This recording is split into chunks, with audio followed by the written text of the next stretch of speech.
Y'all know what it is. Northern Kingdom, Southern Kingdom, one nation, on one track. Lions of Israel, Ephraimite begun, and they call me the priest. Southern tribal, my sword is my Bible. I teach survival. I await the Lord's arrival. His mighty entrance to destroy wicked intentions and their inventions. Time for Esau to be sentenced. The scripture mentions in past and future tenses that we are princes. Why is it so hard to convince us of our greatness? Though we in this matrix, if we keep God's laws, we can reach our apex, the highest plateau. I was born to fight these battles and keep the statues. Who says my sword ain't two-edged? Who says we ain't God's true heirs? Said that. Sometimes I shed a few tears. Sometimes I shed rivers. Y'all forgive us. Please permit us. Yahweh Shai delivers. I'm energized like I run on batteries. I'm Daniel with the lions. I'm Judas Maccabees. I'm David versus Goliath. I'm Samson versus the pillars. Only getting stronger, although they try to kill us. Gorillas. We fight a different type of warfare. It's all love, although we come off austere. It's all love, but life was never all fair. So when times get rough, I say the Lord's Prayer. Abba Nawa, forgive our nation and all the great men, and please destroy the cavemen with no hesitation. It's game over. 12 tribes, time we take over. The year 1492 is where it all started. Keeping in mind to destroy us. Read the book of Esdras and found out we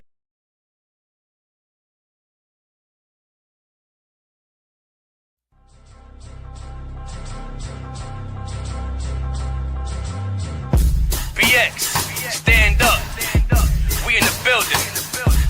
Born and raised in New York, lived the concrete jungle. Might have a couple rumbles, dreams shatter and crumble. The place of the beginning of rap, where you can't slack. If it's whack, send it back. Gotta stay well aware, keep your ears to the streets. Serve God, get money, stay away from the beats. It's that Boricua from the X, Israelite in the flesh that stay Hebrew fresh, showing love to the set.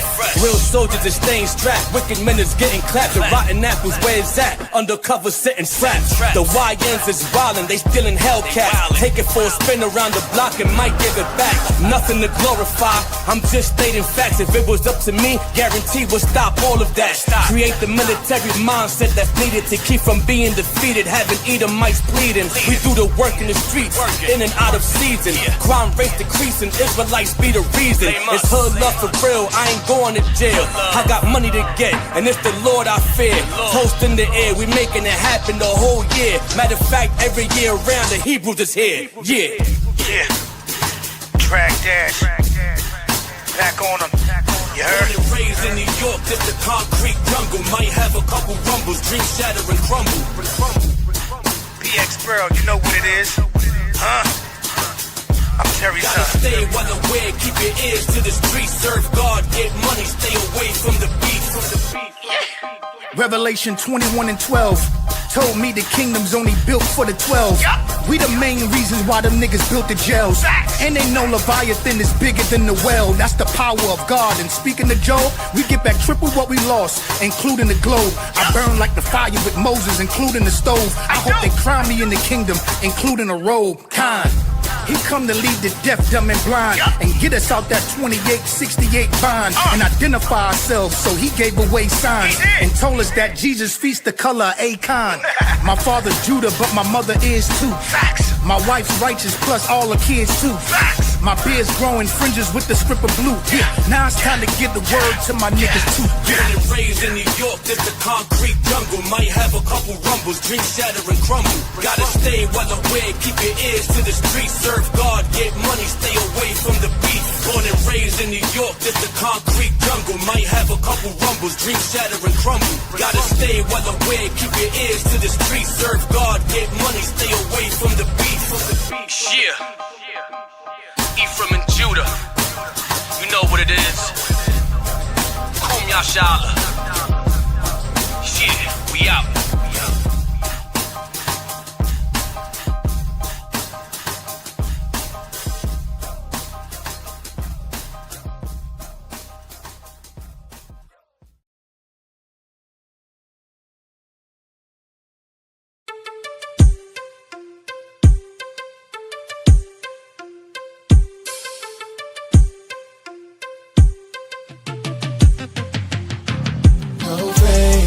fortune, no riches untold. I'd rather have arbor than silver and gold. But just give me a savior, my life he can hold. Oh, I'd rather have arbor than silver and gold. Look how far the Lord brought him. I'm still in awe, cause look at how all them laws taught him. I should be upstate fit and going into the autumn. I needed salvation from self, all praises the Lord saw him. Now I'm moving different like my man Ace. I'm good now cause I can finally understand grace. I'm staying down, it don't matter how long the plan takes. My hands to the plow, it's only right that I landscape. I'm not concerned what a man makes. I'm full speed on this road in this vehicle, got no handbrakes. It's a rocky road and takes skills. I pray Yahweh Shai never let go of the wheel. That's what I call cruise control. Cause without them you can lose control until you lose your soul. Instead of chasing paper, try to make the fold. That's why I'd rather have Yahweh than my way to go. Whoa, whoa, whoa. No riches untold. I'd rather have arbor than silver and gold. But just give me a savior, my life he can hold. Oh, I'd rather have arbor than silver and gold. I'd rather have Yahweh Shai. That's the only name I think of when I prophesy.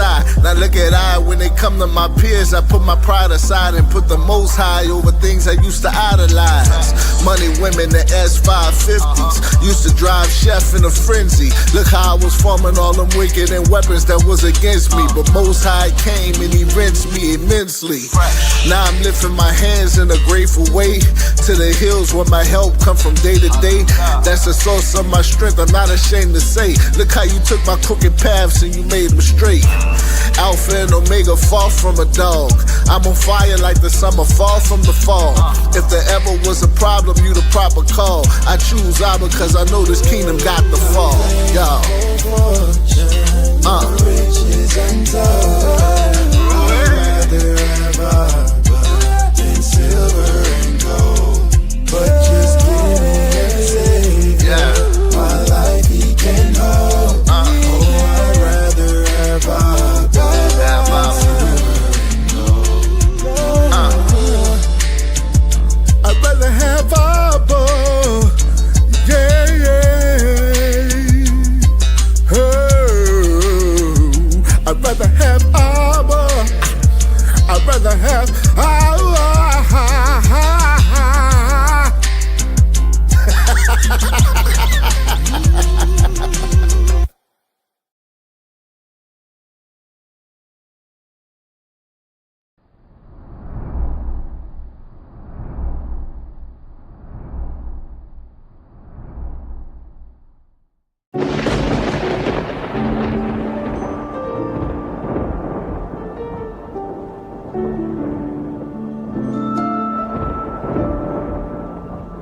Gang or no gang?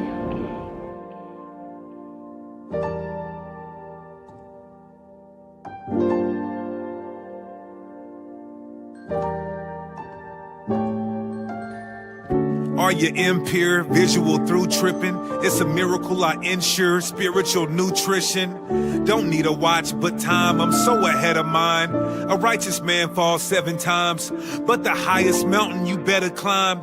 You better get up, man of God. I know it seems hard and you can't land a job. It's either daytime or Suge Knight here. Even on death row, we gotta fight the good fight here. We inhale and I know life be lifing. Toxic relationships, you and wife be fighting. Kids hear it, praying to God in his spirit. In the name of his son, spear to his ribs, pierce it. Israelites in shambles, how did we get here? Look in your house and ask, how many demons live here? We need a Porsche so we can shift gears and get back to bringing the fish near. I swear we need some new changes this year. Some elders sat back and watched it happen like a screenplay, didn't want to stop the action. Things went public, y'all been mourning for weeks. They want me to warn the wolf instead of warning the sheep. We acting like thug goons, you gonna get put in the mud soon. Passover, and we just had a blood moon. It's like we love doom. the way we bring other people down with us, even if they was always down with us. I got a ghost rider, Holy Spirit right for me. I didn't have to battle cause the Father fight for me. Maybe I'm the Lord's anointed cause my choice appointed. Probably thought I failed by now, so they disappointed. Or maybe I don't make it cause the mark of the beast, I won't take it. Authentic and I won't fake it. I love my haters, but if you put your hand out, I won't shake it. Nigga, I'm probably gonna break it. I swear the Israelites are getting worse than the churches, homie. The ones doing the work will be the first to put curses on me. Don't want my baby will, they want a hex or a crazy spell. Got guardian angels, I think it's Michael or Gabriel. I speak in thunders, you stare and wonder, my voice is light. I'm shining like diamonds, I see your ice and it's moist nights. 1,000-page book, I can write all the shit I gone through. Got some dogs in the world, I'll come and get you. I sick them on you, controlling the sheep cause you know they weakness is sorcery. Hard to separate the real from the fake, lot of forgery. You say the Lord's name, you want something, he not a genie. I'm in the third heaven, hearing lessons, you gotta see me. It's World War III, Magog, it's Vladimir. Waiting to see the missiles blaze off in the stratosphere. The elect get the victory and I'm cheering through the crowd. My prayers be going through layers, they piercing through the clouds. God doing miracles today and I'm living proof. Snake niggas trying to get me to eat the forbidden fruit. Ain't moving off the corner till we done, better call a sheriff. No hope for my people, they tried to give us Kamala Harris. Heavenly Father, they wearing fringes but breaking the law. Phone out of service, don't even think about making the call. Message to the nation, I don't care who feeling me. I'm praying that everybody they pray for humility. You know, I want when they see me, they know that every day when I'm breathing, it's for us to go farther. You know, every time I speak, I want the truth to come out. You know what I'm saying? Every time I speak, I want to shiver. You know, I don't want them to be like, they know what I'm going to say because it's polite. They know what I'm going to say. And even if I get in trouble, you know what I'm saying? Ain't that what we're supposed to do? I'm not saying I'm going to rule the world or I'm going to change the world, but I guarantee that I will spark the brain that will change the world. And that's our job, is to spark somebody else watching us. We might not be the ones, but let's not be selfish. And because we're not going to change the world, let's not talk about how we should change it. I don't know how to change it, but I know if I keep talking about how dirty it is out here, somebody going to clean it up.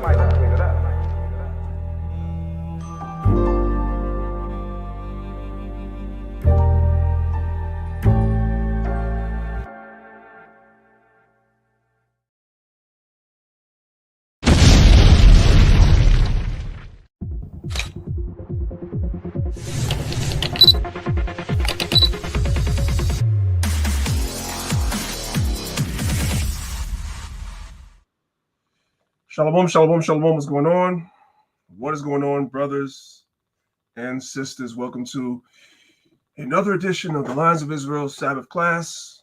I am your host, Priest Daniel. I represent Lions of Israel, Maccabees TV. Elder Zahab was just here, but he's kind of popping in and out, so he may be predisposed at this time. So I'm just going to go ahead and get started. And if I hear him pop in, then I'll go ahead and bring him to the stage with me as well. I want to start off by giving all praise, all honor, all glory to the Most High God, Yahweh, the supreme intellect of the universe. And I do so in the name of his only begotten Son, Hamashiach Yahweh Shai, who the world calls Jesus Christ. I want to take time out, of course, as always, to thank everybody for joining us this morning. It's 10 a.m. Eastern Standard Time, and I know we have brothers and sisters listening in all different types of time zones, even people in the UK as well. They're listening into these classes, so I thank y'all for taking time to listen to the lesson that I put together every week. If you guys are watching us on YouTube, our YouTube channels are Lions of Israel Class and Maccabees TV. As always, guys, make sure you guys subscribe to the channel. If you're not subscribed, hit the like button. Let's trigger the algorithm. And of course, as always, in the chat on YouTube, you guys just drop a comment. That way it ends up in people's recommendation. This video will end up in other people's recommendation who may not be aware that we are live. All right. Of course, shout out to my brother Nasiah, who I see on the stage with me here on Clubhouse. Shout out to Nasiah from Nasiah TV. Continue the excellent work. We appreciate everything that you do. And last but not least, I want to shout out my Clubhouse family as well. Guys, same thing for you guys. Make sure you guys ping people to the room. Drop a comment in the comment section in the chat and have a conversation with your fellow Israelites. Salakia, I have a lot I want to get through today, right? So everybody remember last week's class called Hip Hop is Death Culture. You guys remember that class from last week if you were with us? Well, the second hour of today's class is going to land back on that topic, but we have to build up to that first. All right. Before I go any further, Salakia, I see Elder Zab is back. If you want to come off mute and greet the people, the floor is yours. Hey, shalom, priest. Shalom to everybody. Yahbashim Yashabrakadam, Ashar Shabbat. Salakia, brother. Having a little technical difficulties. I'm in, though. Looks like I got to stick to Google Chrome for whatever reason. StreamYard acting up. But I'm here, though. I'm here. All praise to the Most High. Yeah, StreamYard is very, very partial to Google Chrome. But anyway, go ahead, Salakia. Yeah, but I wonder why. You know what I mean? They're trying to push people to one browser, but that's neither here nor there. Yeah, priest. Unfortunately, I wasn't there for last class. You did post it up, right? It is on our YouTube channel. Mm-hmm. Okay, all praise. All right, King, go ahead. I'm here. All right, guys. So again, the second half of today's class is going to land back on last week's class, which was called Hip Hop is Death Culture. So we're gonna kind of touch on that in hour number 2, but hour number 1, we're going to build our way up. We're going to climb the mountain slowly but surely to reach the precipice. So you guys that are on Clubhouse, I always give you guys a scale of 1 to 10. The first hour of the class on a scale of 1 to 10 in terms of listening on Clubhouse as opposed to watching on YouTube, I would say it's a 10. You're better off watching the lesson because it's a PowerPoint. The link is at the top of the room. The first hour. The second hour, it goes from being a 10 to being 100 because I'm going to play a lot of videos. And we're going to have a very nice conversation as well. We're going to be introspective as well as retrospective and every other spective that there is. All praise to the Most High. So without further ado, brothers and sisters, let's get started. I would like to request for all my wonderful brothers and sisters that we keep the comments in the comment section on all the platforms that we're broadcasting to. We keep the comments basically relevant to today's lesson, if possible. If you guys could just be so kind as to do that, that would be amazing. So the name of today's class is called The Mystery of Iniquity Revealed. I got a question for you guys. I want audience participation. I know it's early in the morning. It's 10 o'clock Eastern time, like I said. And for some of the people that's a little further west, Central Mountain Pacific time, it's even earlier. So some of you guys probably haven't even fully wiped the cold out of your eyes yet from last night's sleep. But I want to wake you guys up. I need some audience participation. Now, I'm not looking, but I want some audience participation. You guys see the name of today's class is called The Mystery of Iniquity and #Black Fatigue. If you guys are familiar with that term, Black Fatigue, it's been trending on TikTok for the last week. I want you guys to put 1 in the chat. Only the people that's familiar. If you're not familiar with what Black Fatigue is, put 2 in the chat. We're going to talk about it today. We're going to talk about that today. I'm going to tell you guys that are not familiar, those of you guys that put 2s, and I can't see who it is, I'm going to tell you guys what Black Fatigue is, right? And this should be no surprise to anybody. White people are tired of us. When I say us, I'm talking about Blacks, Hispanics, and Native Americans, but mainly Black Americans, what they call foundational Black Americans. White people are sick of you. They've always been sick of you. But now, in this current climate, in this current environment, they're a lot more comfortable expressing how tired of you they are. And so there's a trend, there's a hashtag trending on TikTok where you have hundreds of people making videos under the term Black Fatigue. We're going to talk about that in the second hour. I'm going to play some of those videos in the second hour. And we're going to talk about it, right? But before we get there, as I said, we're going to climb the mountain slowly but surely. I'm going to try not to spend too much time on the first part of the lesson because it's a history lesson. I think I've talked about these things before. The majority of you guys that come here every week, you guys already kind of know this stuff. So I'm going to try to rein myself in from being long-winded, which is very hard, as you guys know sometimes. It's all good, though, right? So let's go ahead and let's get into it. The Mystery of Iniquity and Black Fatigue. But let's reveal the mystery of iniquity first. So the question is, what is The mystery of iniquity. This scripture is found in the book of 2 Thessalonians chapter 2, verse number 7. And it reads, "For the mystery of iniquity doth already work." Who is the author of the book of Thessalonians? Is Paul. So what is Paul saying to the church at Thessalonica? That the mystery of iniquity was already working in the time that he was alive and he was writing to the church at Thessalonica. It was already at work, but it was still a mystery, meaning it hadn't been fully revealed yet. It was still hidden as to what he was talking about.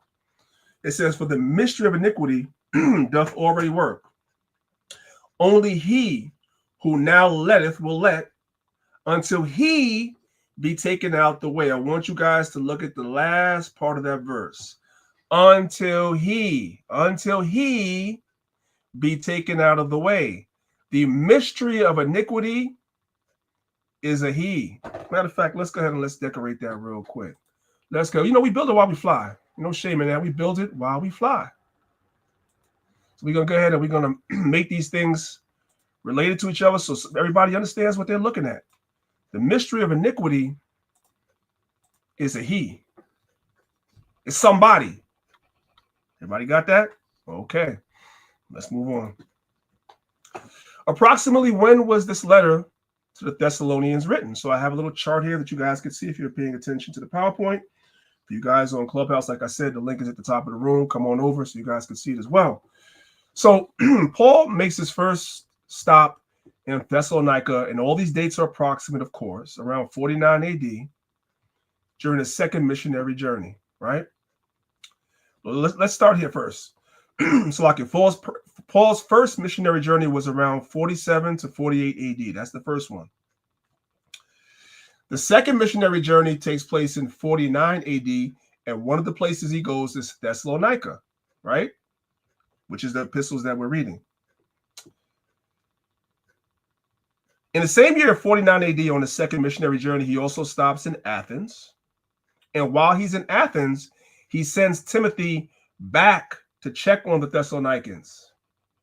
Timothy was in a lot of churches, guys. Timothy was in, I believe, the church of Ephesus as well as he was also sent to the church at Thessalonica. He was basically a guy that went everywhere. Paul would always send him places to check on the church and also to get things in order. Around 50 AD, Paul makes a stop during the second missionary journey in Corinth, right? And in the same time period, at some point while Paul is in Corinth, he hears from Timothy. Basically, Timothy gives him the state of the church, which we don't have that letter that went from Timothy to Paul, but we do have the letters that Paul wrote back to Timothy, who at the time was in Thessalonica. This takes place around 50 to 51 AD. Everybody sees that? Okay. Let's start here. Let's go to the book of Matthew chapter 24 real quick, and we're going to circle back to Thessalonians shortly. This is Matthew chapter 24, verses 11 through 13. It says, "And many false prophets shall rise and shall deceive many." In our modern time, we attribute this to the Christian church.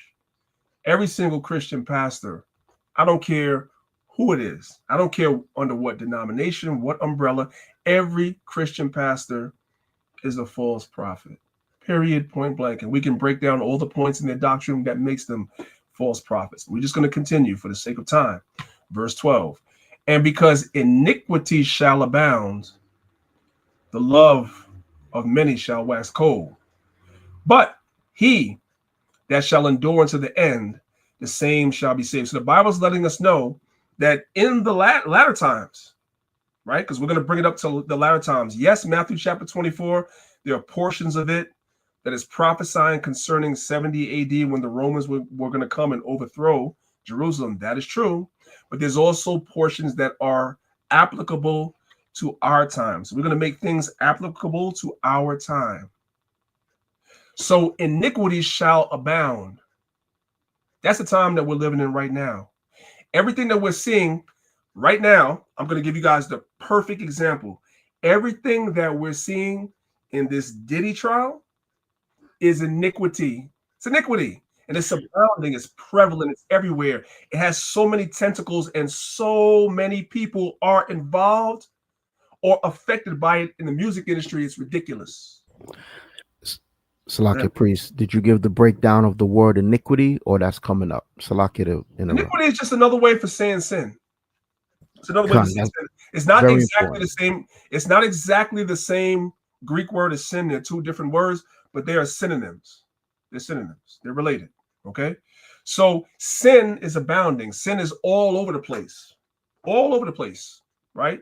And we talked about it last week. It's all throughout the music industry. It's being promoted. It's being pushed on us, which we're going to talk about in the second hour again. Right. Verse 13. But he that shall endure unto the end, endure in what? In this truth. You have to resist iniquity. The same shall be saved. Let's move on.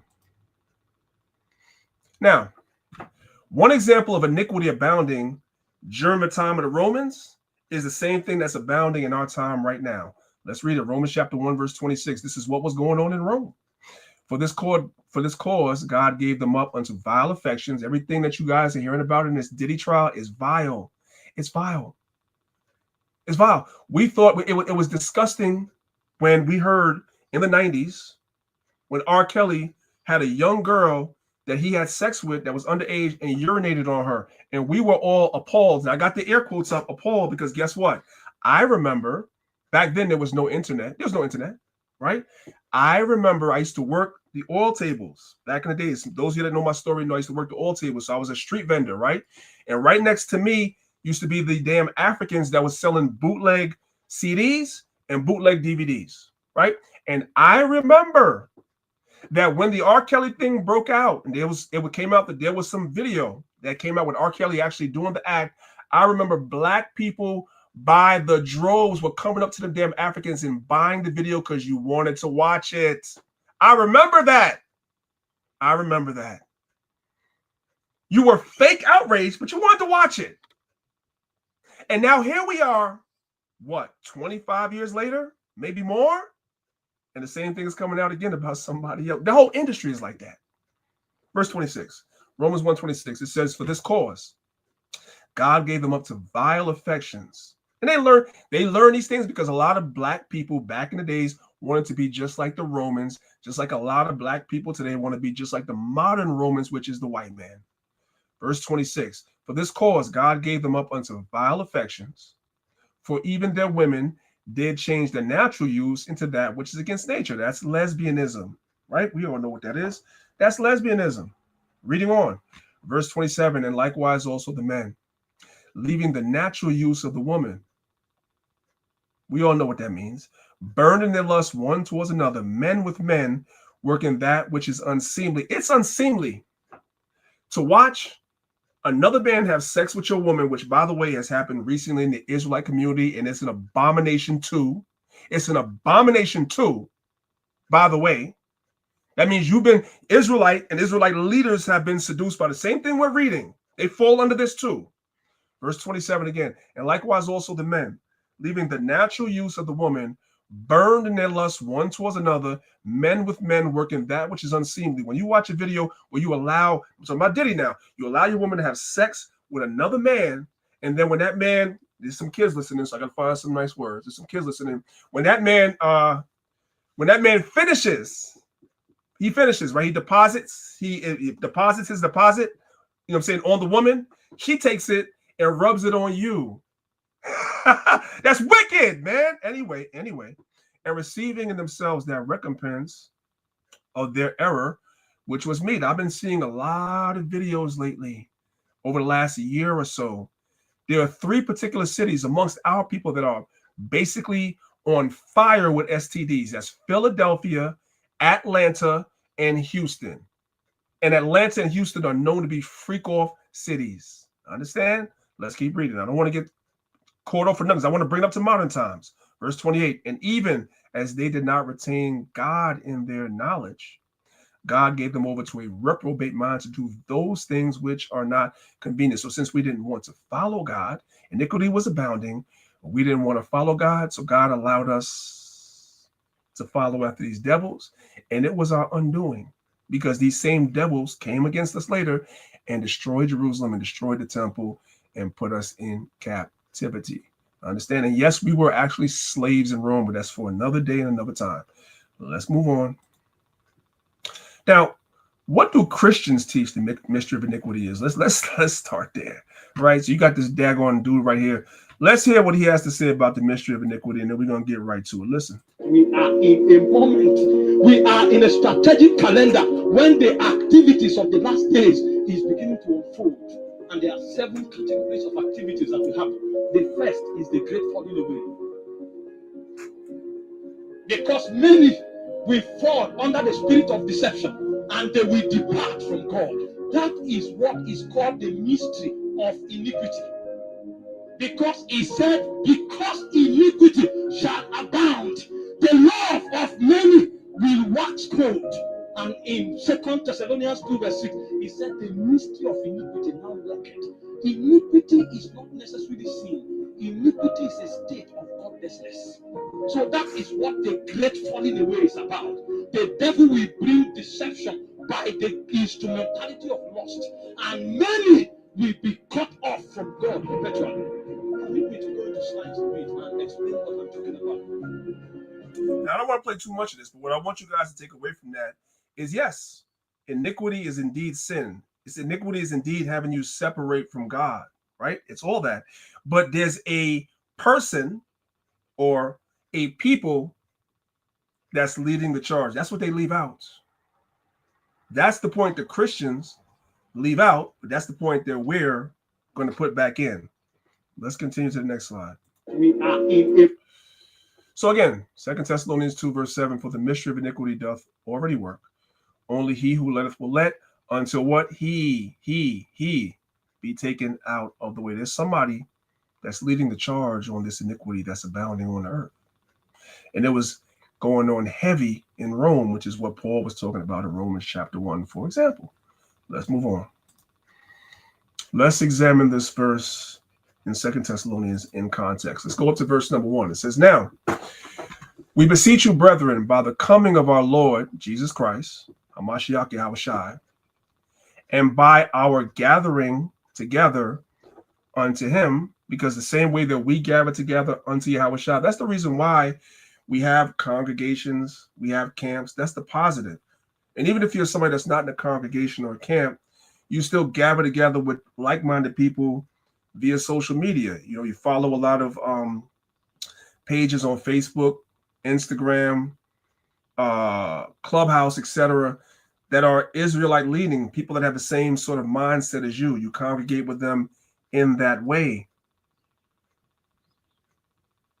That's what we're doing. The same thing that Paul said that the people at Thessalonica were doing, right? We're gathered together unto him. Verse number 2. That ye be not soon shaken in mind, or be troubled, neither by spirit, nor by word, nor by letter as from us. And I've gone over this before when it says nor as letter as from us, because there were other people who were false apostles that were trying to pervert the gospel, that would write false letters and send it to the churches that Paul had set up. And it will be a message opposite of what Paul taught the church. And so some of the people in the church would get shaken in their spirit. That ye be not soon shaken in mind, or be troubled, neither by spirit, nor by word, nor by letter, as from us, as that the day of Christ is at hand. So there were people during this time that were writing that were saying that Christ wasn't coming back. They were saying opposites of what Paul had taught them. See, there's a sequence of things. We're going to get to that in the next verse. There's a sequence of things that must happen before Christ comes back. Even today, you have something called preterism. If you know what it is, good. If you don't, you don't. Basically, what preterism is that the preterists, which are Christians, teach that everything in the Bible, from Genesis to Revelation, has already taken place. That's preterism. So you had similar things that were being written to the church at Thessalonica that was shaking their spirit. But there's a sequence of events that has to happen before Christ comes back. That's what Paul is saying. I'm going to remind you. Don't let nobody trouble you in spirit, nor in word, or write you a letter and say something opposite of what I taught you. As that the day of Christ is at hand. Verse 3, let no man deceive you by any means, for that day shall not come. What day? The day of Christ. That day shall not come. What is this showing you? That over here in verse number 2, people were telling the church at Thessalonica that Christ was coming then. And they allowed themselves to be shaken by it. So Paul is saying in verse number 3, let no man deceive you by any means, for that day shall not come. What day? The day of Christ. Except there come a falling away first. Israel had to fall. There was a sequence of events of things that had to happen. The Romans were going to come in because Christ already prophesied that in Luke chapter 21. The Romans were going to come in and they were going to try down Jerusalem. They were going to destroy our temple, etc., etc., etc. Those things had to happen first. And what else has to happen? And that man of sin. This is the mystery of iniquity. That's why it says later in verse number 7, it's a he. That man of sin be revealed, the son of perdition. All these things have to happen before Yahushua comes back. The man of sin has to be revealed. Let's move on. As I mentioned to you guys before, what is it talking about in verse number 3? The falling away. This is Luke 21, verses 20 to 24. We're going to read right through it because this is basic. It says, and when ye shall see Jerusalem compassed with armies, then know that the desolation thereof is nigh. Verse 21. Then let them which are in Judea flee to the mountains, and let them which are in the midst of it depart out. And let not them that are in the countries enter thereinto. I want you guys to look at the end of verse number 21. And let not them that are in the countries enter thereinto. What you guys are going to find out in upcoming slides, the reason why Christ told them, listen, when you see the Romans surround Jerusalem, don't go into Jerusalem. Don't go into Judea. Why? Because the Israelites were commanded 3 times in a year. Deuteronomy chapter 16. We were told 3 times in a year we had to appear before the Most High in the place where the Most High put his name. The Romans, smart. They came against Jerusalem in 70 AD during the time of the Passover. That's what they did. Right around the time that we were going to keep Passover, that's when they came. That was a military move. It was strategic. Verse 22. For these be the days of vengeance, that all things which are written may be fulfilled. Verse 23. But woe unto them that are with child, and to them that give suck in those days. For there shall be great distress in the land, and wrath upon his people.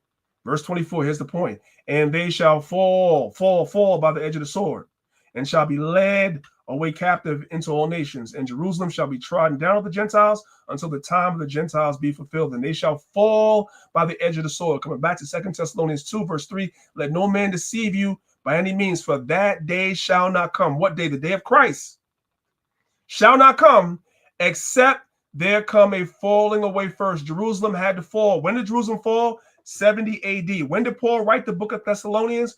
Paul wrote the book of Thessalonians in 50. It hadn't happened yet. So there were letters that were coming to the church saying, hey, Christ is about to come. And Paul was like, no, this has to happen first. We got to fall first. Most High has to get his vengeance against us first for breaking God's laws. Is everybody following me so far? And in us falling first, right, the man of sin is going to be revealed. The son of perdition. The mystery of iniquity would be revealed. Let's move on. Now, why did Yahushua say don't enter into Judea when Rome compasses with armies? And the answer is the Romans came during Passover. Listen. Hello and welcome to History Pod. On the 14th of April, 70 CE, the future Roman Emperor Titus began the siege of Jerusalem, during which the Second Temple was burned and destroyed. April 14th. When is Passover? Abib. Around March, early April. Around April 14th. Somewhere close to the Passover. That's when they came against us. I just wanted you guys to hear that part. That's all I needed for the sake of time. Let's move on. Now it says the son of perdition, right? Let's go to the 137 Psalms. Psalms 137, verses 7 and 8. It says, remember, O Lord, the children of Edom in the day of Jerusalem, who said, raise it, even to the foundation thereof. Now, I remember one time, many years ago, I heard an Israelite say, when it says raise it, it means to build it up. No, there's no I. It's called a homophone. This raise right here, R-A-S-E, sounds the same as R-A-I-S-E, but it's two different words with two different meanings. When you say raise something, R-A-S-E, as you guys that are watching the PowerPoint can see, it means to level it to the ground. Level it. So when the Babylonians were coming against Jerusalem, the Edomites were like, destroy it even to the ground, even to the foundation thereof. Destroy it, utterly destroy it. They were cheering the Babylonians on. Verse 8, O daughter of Babylon. Why? Because Esau is the daughter of Babylon. When the Babylonians were doing it, they cheered it on. Esau is modern day Babylon. He's borrowed a lot of what he does today from ancient Babylon. And the same way the ancient Babylonians destroyed our temple even to the ground is the same way later on the Romans would destroy our temple to the ground in 70 AD. It's history repeating itself all over again. Verse 8, O daughter of Babylon, who art to be destroyed. Happy shall he be that rewarded thee as thou hast served us. So Esau is the son of perdition. He is the son of perdition because the word perdition means to destroy. For those of you guys that are looking at the PowerPoint, the word perdition goes into destruction. The same way the Babylonians destroyed our temple even to the foundation, and Esau had cheered it on, he himself would do the same. He would destroy our temple in 70 AD to the ground. That's what he would do. He is the destroying son, but that had to be revealed. At the time that Paul wrote this, that hadn't been revealed yet. Is everybody following along so far?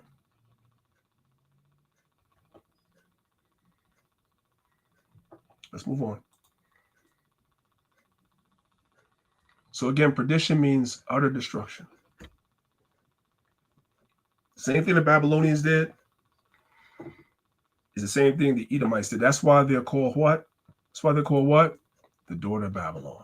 They did the same thing. We always just apply it to the fact that they follow some of the same customs and the holidays as the Babylonians, like the whole thing, all the customs that are kind of associated with Christmas and all the customs that are kind of associated with Easter. We kind of limit it to that.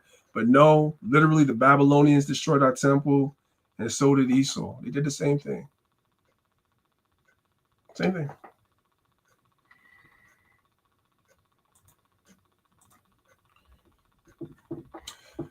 But there's going to be judgment for the sons of perdition. Once we understand and identify who the sons of perdition are, just understand that there's judgment.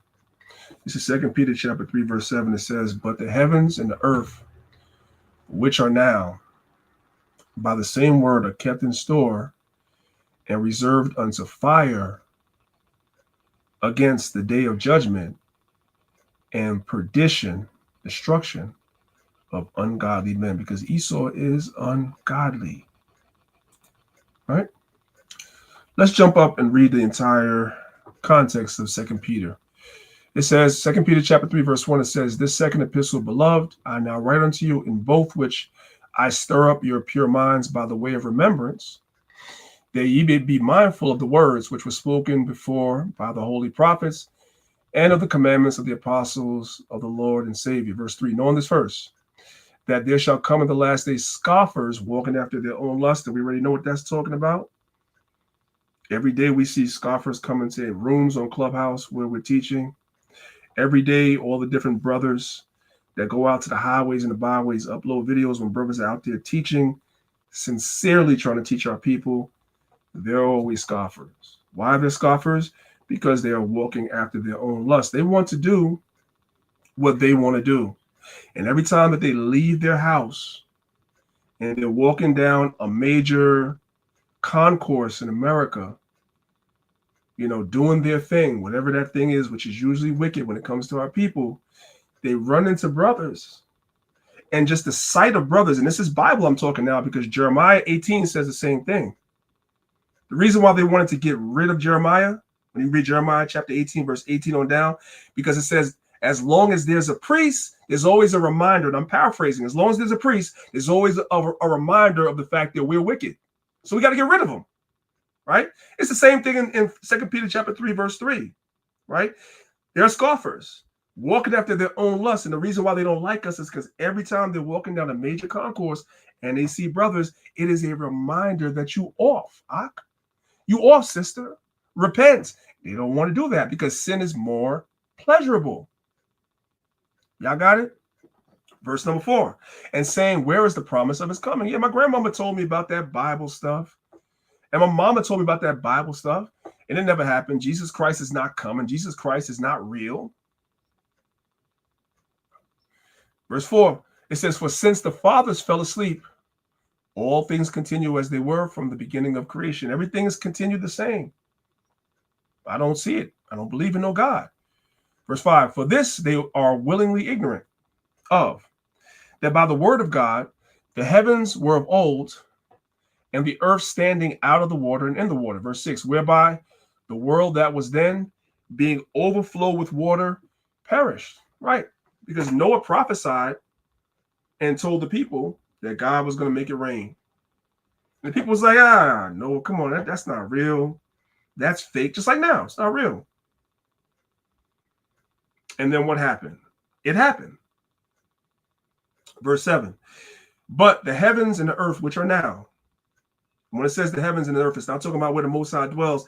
It's talking about the kingdoms, the rulers of these kingdoms, and the people that are in these kingdoms, which are now, by the same word, are kept in store and reserved unto fire against the day of judgment and perdition of ungodly men. But, beloved, be not ignorant of this one thing, that one day is with the Lord as 1,000 years, and 1,000 years is one day. Verse 9, the Lord is not slack concerning his promises. So we as Israelites have to keep this in mind. The Most High has made certain promises to our forefathers, Abraham, Isaac, and Jacob. The Most High also made promises to us in Deuteronomy chapter 28, verses 1 through 14, that if we keep the commandments, the Most High will set us on high above all nations. There are promises there. And the Lord is not slack concerning his promises, as some men count slackness, because they say, where was God during slavery? The answer is Hosea 5:15. The Most High said, I will go and return to my place till what? Till they acknowledge their offense. There is no kingdom, there is no rescue, there is no salvation without us first acknowledging our offense. And even before acknowledging our offense, you know what comes before that? We got to bethink ourselves. So we got to go out in the street and we got to teach our people that you are the Israelites. We got to start with the daggone Similac milk. Hey, guys, you know Jesus is black? Because for all our lives, we thought Jesus was a white man. So we got to start with the milk. Jesus, that's going to get somebody's attention. What? Jesus is black.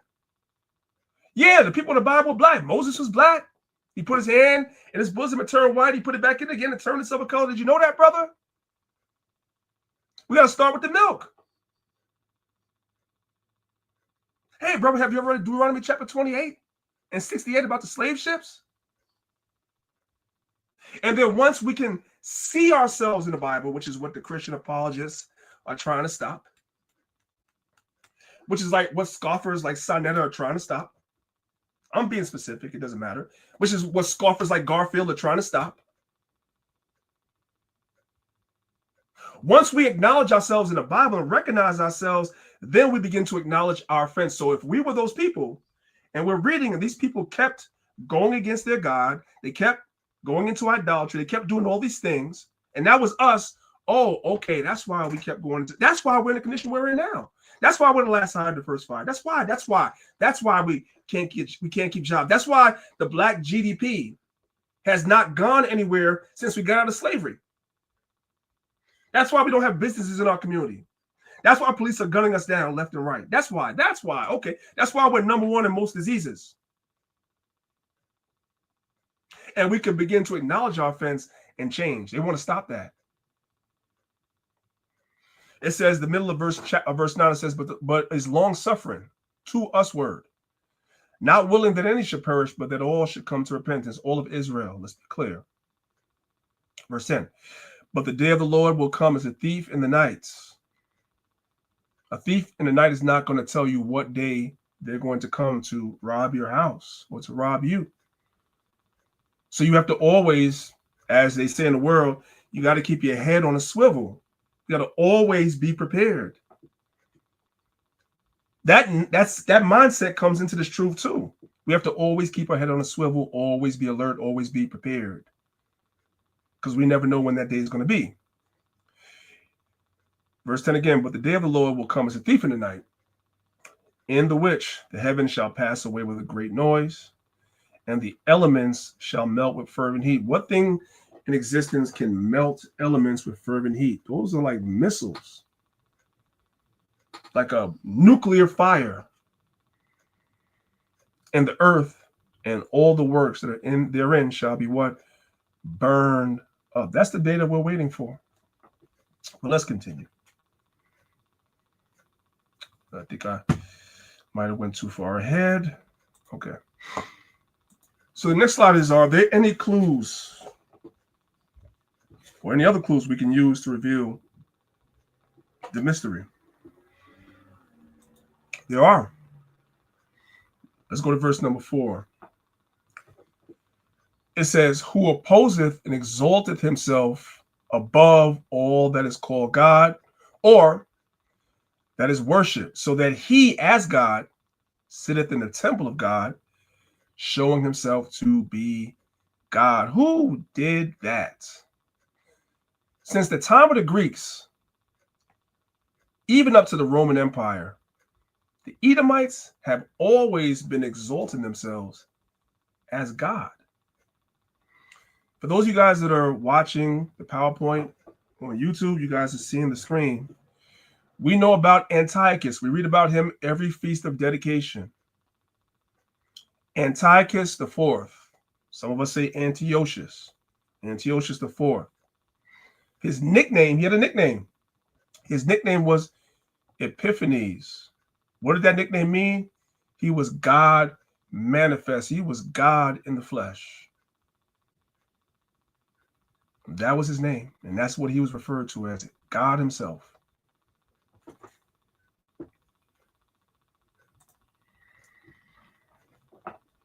Let's move it up to the Roman times.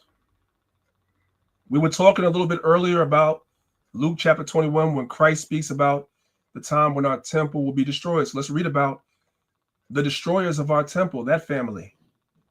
So we have a website right here. It's an academic website from a collegiate paper that I found. And I want to read the 2 paragraphs right there. And I want you guys to pay attention to it. The Flavians, to the successors of Hadrian. So for those guys that follow me, especially if you guys that did my academy, you guys should know this, but I'm going to speak to everybody as though nobody knows this, right? You had 2 major dynasties that ruled Rome, right? When you come to the Imperial Roman Empire. The first family that ruled Rome was called the Julio-Claudian dynasty. I said Judeo, Salakia. It's the Julio-Claudian dynasty. So everybody from Julius Caesar all the way down, they were all related in one way or another. They all had some type of relation to each other. So they're called the Julio-Claudian dynasty. What happened after Nero committed suicide? There was a vacuum of power in Rome where in 1 year, you had 4 different Roman emperors. It's called the Year of the 4 Emperors after Nero committed suicide. By the way, random thought, guys. I'm not saying there's any relation, But Donald Trump is on record saying that Nero was one of his favorite Roman emperors. Anyway, Nero commits suicide. So you have the year of the 4 Roman emperors, right? All right. So there's a vacuum of power. And then finally, Vespasian is the 4th emperor to rule within 1 calendar year. And he starts a new dynasty, and they're called the Flavians. So we're going to pick it up from there and read this article right here. It says the Flavians to the successors of Hadrian. It says Vespasian was the 4th ultimately successful of the contenders for the imperial power after the death of Nero. His family was unrelated to previous emperors. That's what I told you guys. They were all related from Julius Caesar all the way to Nero. They were all related. And his veristic and craggy portrait shows off this difference. The new Flavian dynasty, this is a whole new dynasty of Roman Caesars, consisted of him, which is Vespasian, his son Titus, this is the guy that destroyed the temple in 70 AD, who succeeded him and ruled 79 to 81, and his younger son Domitian. For those that don't know, go to your Zondervan Bible Dictionary. Domitian is the one that banished John to the island of Patmos. Let's keep reading. Domitian succeeded his brother Titus. Under him, Ephesus, your Ephesians, your book of Ephesians, provincial temple of Augusti was completed. So in the city of Ephesus, they built a temple of Augusti. And what was it used for? Where it is likely that all 3 Flavian emperors were worshipped. They worshiped these guys as God. Paul said, what? In time. This is happening after Paul wrote. Do I got to go back to the beginning? Paul wrote Thessalonians in 50 to 51 AD. And he was telling you that these things were going to come. And you're going to be able to see it. These guys are going to put themselves up as God, which, by the way, we know the Greeks definitely did. We know the Greeks was doing that too. But Paul was speaking about in the future. You're going to see that.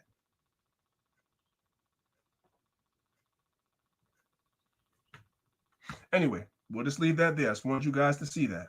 So the Bible, that's why I say, and you guys know I always say this, once you take the Bible out of religion, the reason why the people in the churches are bugged out is because they read the Bible as a religious book. The reason why you brothers and sisters that listen to Israelites, the reason why you brothers and sisters that actually come here every Saturday and listen to me teaching and others, the reason why you brothers and sisters that come into the clubhouse rooms, the reason why you're not bugged out is because we show you what the Bible is actually talking about. We take it out of the realm of religion and we show you what's really happening. And it makes much more sense. Let's continue. And from the ancient world to today, Esau is still portraying himself as God in the temple of God. And of course, we all know that that is Cesare Borgia, aka Caesar Borgia. Everybody knows that, right? Okay. And here we have an image just for laughs and giggles. Here we have an image of Mormon heaven, right? This is the Mormon heaven. Everybody in heaven is white, all right? And here go Cesare Borgia, Caesar Borgia, he's white. And then here go God, the Father, Yahweh, sitting on the throne, looking like Michael McDonald from the Bee Gees. You know what I'm saying? Like, what is this? So what's up, Zab? Nah, go ahead. No, go ahead, Chris. Now I'll say afterwards. The Mormons is wicked. I work with them, man. Wicked bastards, man. The owner of my company that I work for, a Mormon married into the family, man.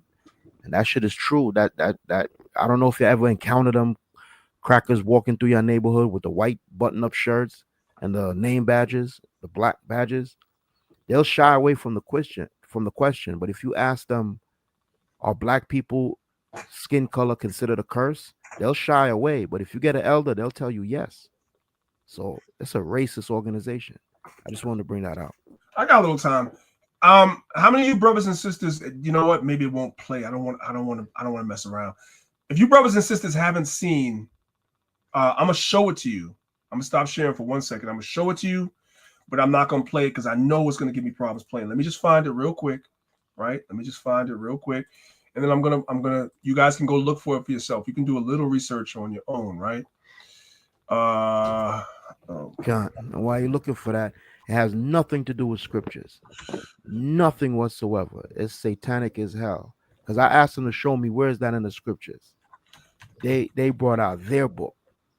They got books that you have never heard of in that temple, so-called temple or whatever, right? But it's like what the priest is bringing out, man. That's the mystery of iniquity too, man. So let me show Worshiping you guys false this. gods. You found it? Yeah, I found it real quick. So you guys can see this. We're not going to actually play it because it's gonna mess up. This is YouTube, right? Just type in. What did I type in right here? I typed in Mormon cartoon of the devil being thrown out of heaven, right? And it'll give you some good ones. The one that says banned Mormon cartoon.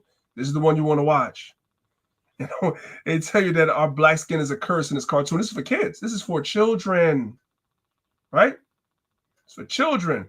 Lucifer came the devil and his followers. Whatever. You guys go watch the cartoon. It's funny. Banned Mormon cartoon. All right. We'll just leave it there. Let me stop sharing for a second and come on back to the PowerPoint. God. Michael McDonald, that's that dude was in the Doobie Brothers, not the Bee Gees.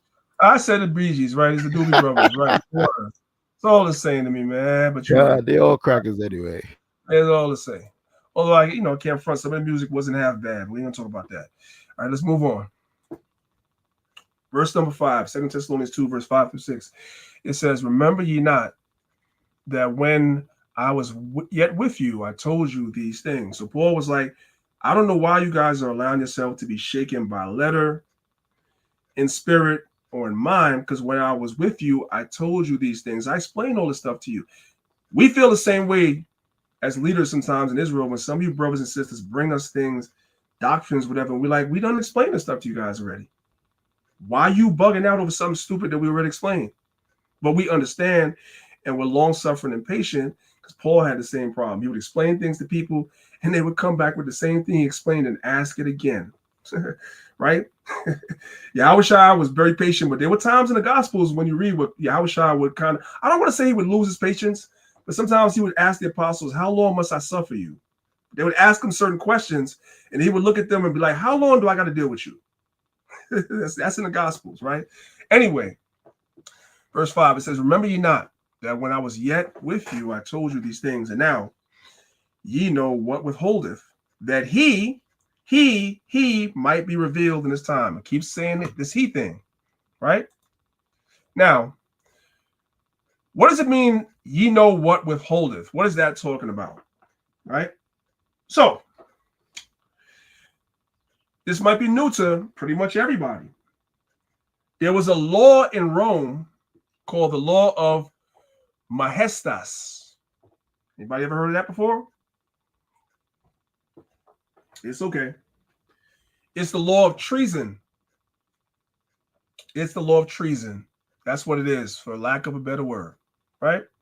Now, originally in the Roman Empire, the law of treason, I'm not going to read this whole paragraph, was mainly dealing with the military for the most part, or people that were like officials. See right here, it says military service. It was mainly dealing with people that were in the military and people that were officials. However, when Tiberius Caesar comes into power, he expands it. He expands it. Like your good guy right now, Orange 47, aka Trump, is changing laws and expanding laws. It's his Rome all over again. Tiberius comes into power and he expands the law of treason. It's the law of majestas. Let's read what he expanded it to. It says, with the empire, the law of treason was greatly expanded in scope, mainly in the reign of Tiberius, and led to the rise of a class of professional informers called delatores. Translation, you had people amongst the Roman citizens that were deputized to rat out and tell on other Roman citizens that were speaking against the Caesars. We call those things today citizen informants. I'm going to tell you, brothers and sisters, right now, some of your mothers, some of your fathers, some of your cousins, some of your aunties, some of your uncles, some of your children, and some of your friends are going to become citizen informants, professional informers. When they get ready to outlaw this thing of ours that we're dealing with right now, it's going to be the same thing. It's going to be the same thing. Professional informers called delatores. The concept of the emperor as divine, meaning he's God. We just read that in the Bible. The emperor was seen as God. He was divine. Had much to do with it. It became a maxim that treason for speaking against this divine emperor was next to sacrilege in gravity. You were considered to be a traitor if you spoke against Rome or the Caesars. And so Paul, there were certain things that he couldn't just outright say in his epistles because they were under the jurisdiction of Rome and he was a Roman citizen. So he had to word things a certain way. That's why his epistles read the way they read. It wasn't meant for everybody to understand it, but it was meant for those. Wait, as they say, what's understood don't need to be said. And now in modern times, we can decode it. And what is sacrilege, by the way? Sacrilege is, I like the second definition here, a gross irreverence toward a hallowed person. See over here, it says the emperor was divine. So to speak against Rome or to speak against the Roman emperor would be considered treason under the law of maestas. Do you guys see that? That's what Paul was talking about. I told you these things when I was with you. You didn't get it. It'll make sense in time. In time, it'll unfold itself.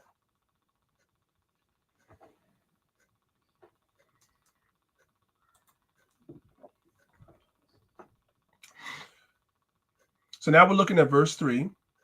The man of sin being revealed, the son of destruction.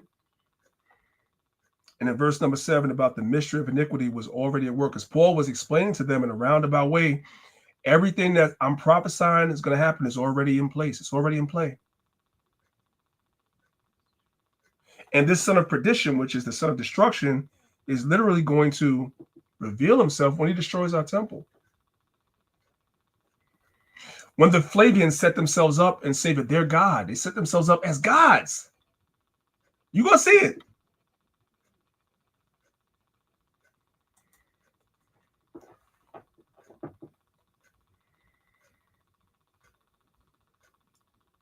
But this goes all the way back to the Greeks. This is 1 Maccabees chapter 1. I'm going to pick it up in verse number 7 for the sake of time. It says, so Alexander reigned 12 years and then died. And his servants, talking about his generals, bear rule everyone in his place. And after his death, they all put crowns upon themselves. And so did their sons after them many years. And evils were multiplied in the earth. Ever since the Greeks took power, and then the kingdom translated to the Romans, all the way down until today, evil has been multiplied on this earth because of Esau. Esau has shown himself to be this man of destruction, the son of perdition. He's shown himself to be that.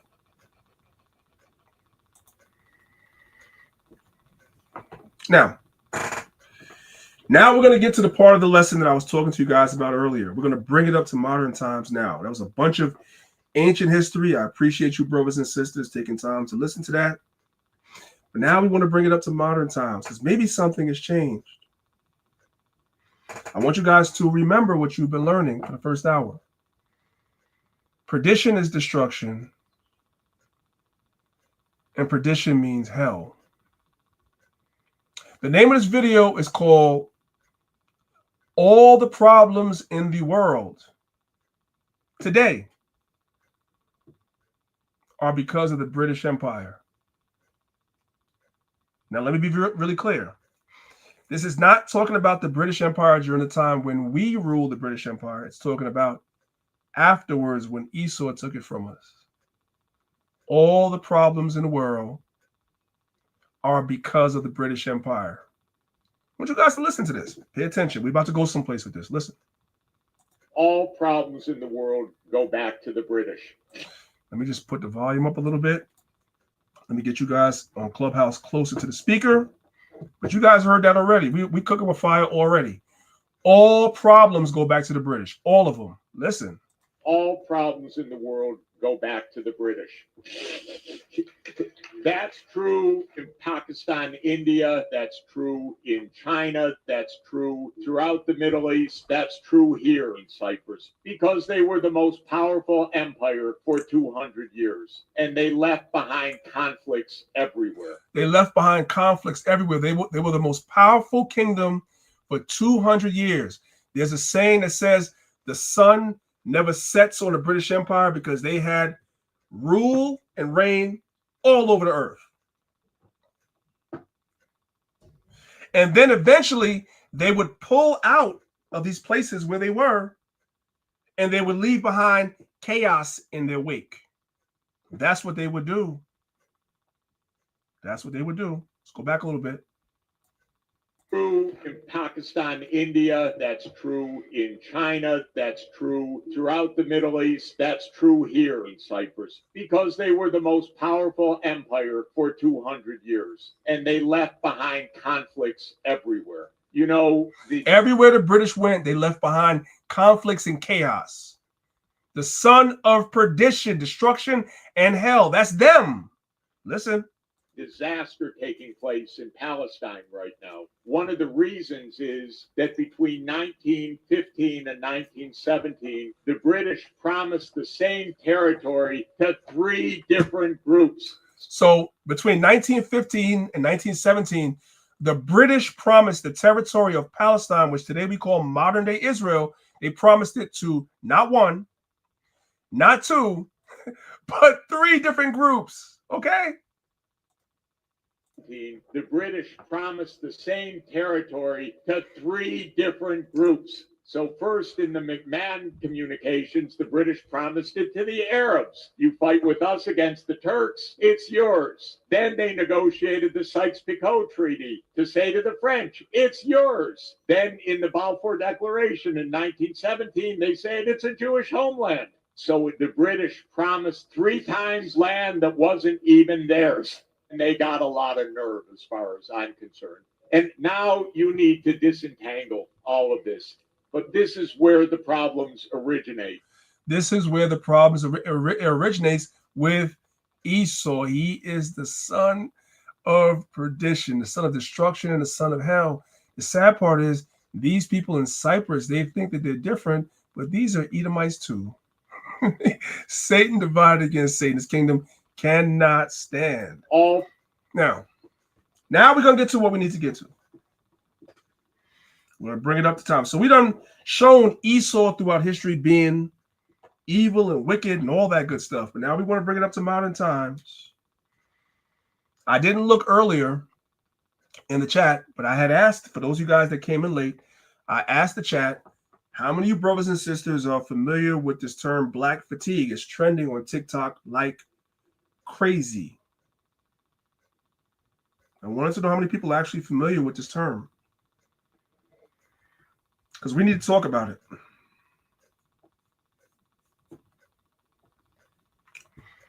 So we have here what they call, you guys on Clubhouse, now will be the time, if you're just listening, to click the link at the top of the room, because now the next portion, the next hour of this class is me showing you guys a lot of stuff. We're gonna have a very, very in-depth conversation. So this image right here, of course, is the YNs. That's what they call them nowadays, the YNs. Over here we have, I ain't gonna say. Just look at the back of shorts. What does that say? I ain't gonna say. I'm not going to say. It's some numbers, though. I think that the numbers that I know is 304s. I think that's the number that they say that you throw out there. I'll say that.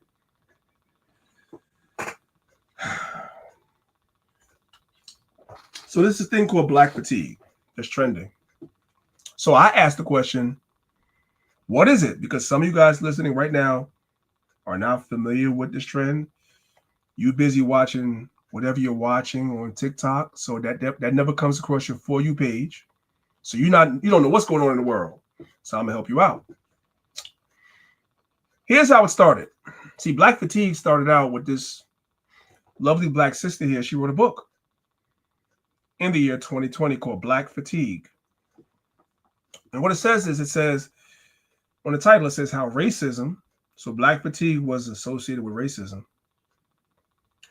erodes the mind, body, and spirit. Mary Frances Winters, how racism erodes the mind, the body, and the spirit. Black Fatigue.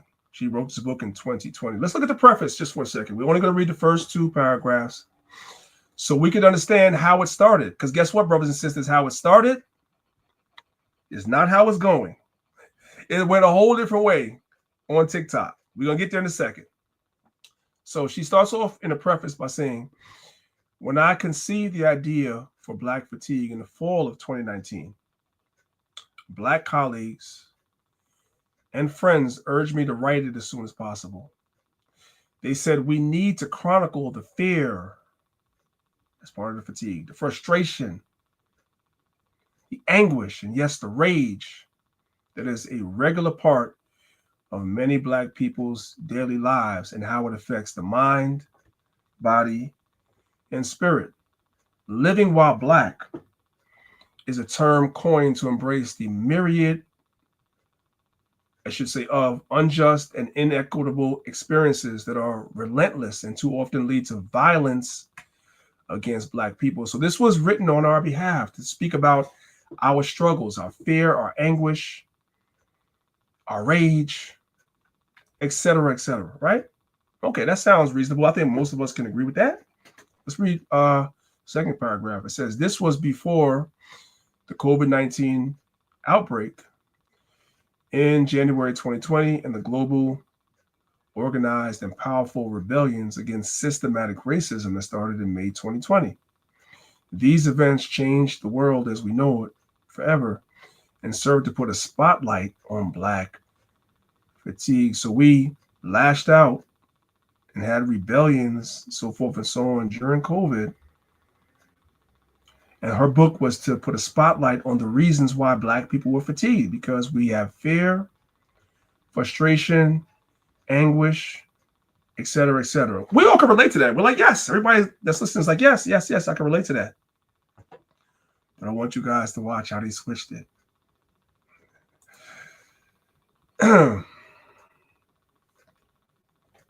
Before we get there, though, I have to do this. Let's look at Ezekiel chapter 16, verses 44. Actually, let's build it while we fly. I didn't do this correct. We're going to do 1 through 2 and verse number 44. Right? Let's do it that way. All right. Ezekiel chapter 16, verses 1 through 2 and verse number 44. It says, again, the word of the Lord came unto me, saying, Son of man, cause Jerusalem to know her abomination. So the prophet Ezekiel was sent to Israel, Jerusalem, to make her know her abominations. The same way that we go on the highways and the byways and we let our people know their abominations, the same way we go on Clubhouse or any other application, we go on YouTube, whatever, and we make our people's abominations known unto them. That's what Ezekiel was set up to do in ancient times. It's the same thing. We're continuing in the stead of the prophets. We're doing the same thing that they did. Let's skip down to verse number 44. It says, behold, everyone that useth proverbs. This is not literal. It's a proverb. It's a proverb. It's a metaphor. It's an allegory. Whatever word you want to apply. It's not literal. Verse 44 again. Behold, everyone that useth this proverb shall use this proverb against thee, against Jerusalem, saying, as is the mother, so is her daughter. Who's the mother? The mother is Jerusalem. Let's look at Galatians chapter 4, verse 26. It says, but Jerusalem, which is above, is free, which is the mother of us all. So as goes Jerusalem in ancient times, so goes the daughter, which is what? The people. Who was in Jerusalem? In Jerusalem is the king. Remember, in the Bible, in the law, the king is supposed to be righteous to the point where he writes his own copy of the law. He's supposed to be righteous. A lot of our kings were not righteous. They were wicked as hell and doing abominations. We all know this. Who else is in Jerusalem? The priests in the temple. Well, these dudes were taking bribes. They were having their way with harlots in the temple. They were doing all types of stuff, perverting judgment and all of that. So if the king is wicked, if the priests are wicked, jumping down to verse 44, guess what, brothers and sisters? Who else is going to be wicked? The people. That's why the Most High refers to us as the daughter of Zion. It's talking about the men and the women. It's a proverb. It's an allegory, metaphor, not literal. If the mama's wicked, the children are wicked. I want those sisters to get offended. He's talking about the women. No, it's a proverb. That's why verse 44 says it's a proverb. It's not literal. However, I'm going to make this literal for this lesson.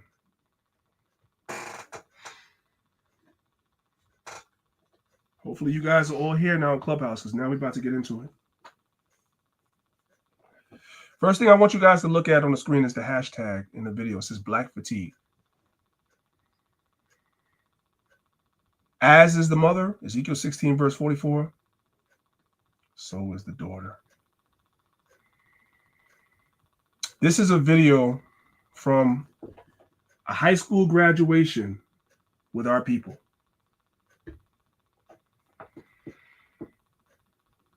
I want you, brothers and sisters, to watch the behavior of the graduates. I also want you guys to watch the behavior of the parents in the stands who approve of the behavior. You guys, your eyes are going to be drawn to the behavior of the students that are graduating. But I need you guys to realize, I'm probably going to play it twice. I want you guys to also watch the parents are going along with it. The parents are cheering it on. So just like we use the analogy of the king and the priests in Jerusalem that were going along with wickedness, that we're wondering why the people were wicked too, it's the same thing. These young ladies, because this is an all-girls high school, would not be acting like this if the parents put their foot down, but they don't. They don't. So let's watch the video, guys. Let me turn the volume all the way up. Pay attention. Look. Somebody come look at this. Somebody come look at this. Look. Bow, bitch a rolling a night, ayy. Bow, bitch a rolling a night, ayy. Bow, bitch a rolling a night, ayy. Bow, bitch a rolling a night, ayy. Bow, bitch a rolling a night, ayy. Bow, bitch a rolling a night, ayy. Bow, bitch a rolling a night, ayy. Bow, bitch a rolling a night, ayy. Bow, bitch a rolling a night, ayy. Bow, bitch a rolling a night, ayy. Now somebody's like, that look crazy. But yeah, it is. It is. Ain't y'all tired of that? Ain't you tired of the world of us putting images like that out for the world to see? Aren't y'all tired? I'm tired of it. I know y'all are too. That's why we rebuke it when we go in the streets. That's why we rebuke it, because we are tired. That's black. That's fatigue. Tired of it. You're tired of seeing the people in that light. Me too. We're gonna play it again. Now y'all saw the girls. I want you to watch Shorty with the daggone bonnet up top. She down with it. Why? Well, somebody come look at it. Right here. See? Yeah. Yeah, they're right here.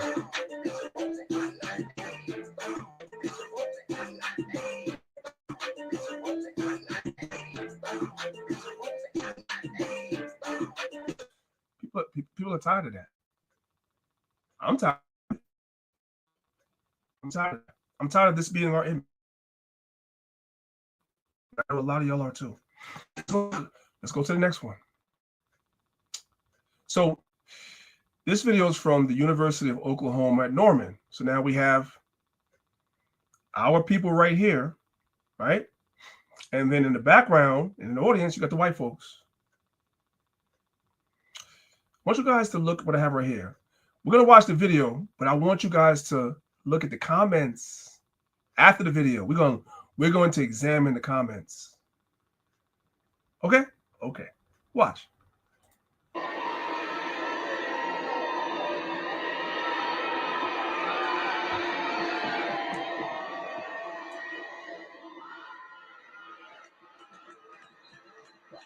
Now, that wasn't the worst. It wasn't as bad as the other video.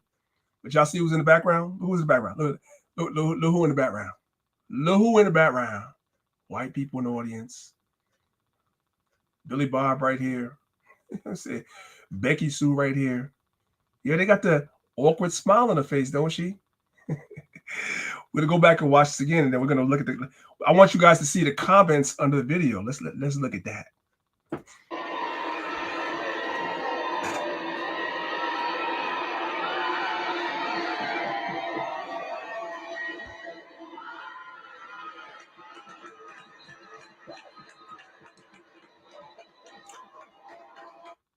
Now we're going somewhere. I want you guys to strap your seatbelts. I'm going somewhere with all this shit. Comment number 1. Do college fraternities and sororities teach members about appropriate timing and decorum?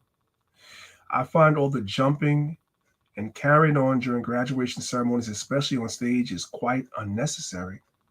It will be more fitting to wait until after the ceremony, once you're outside to celebrate. How many of you guys want to bet this is a white person's Edomite? Let's read the next comment.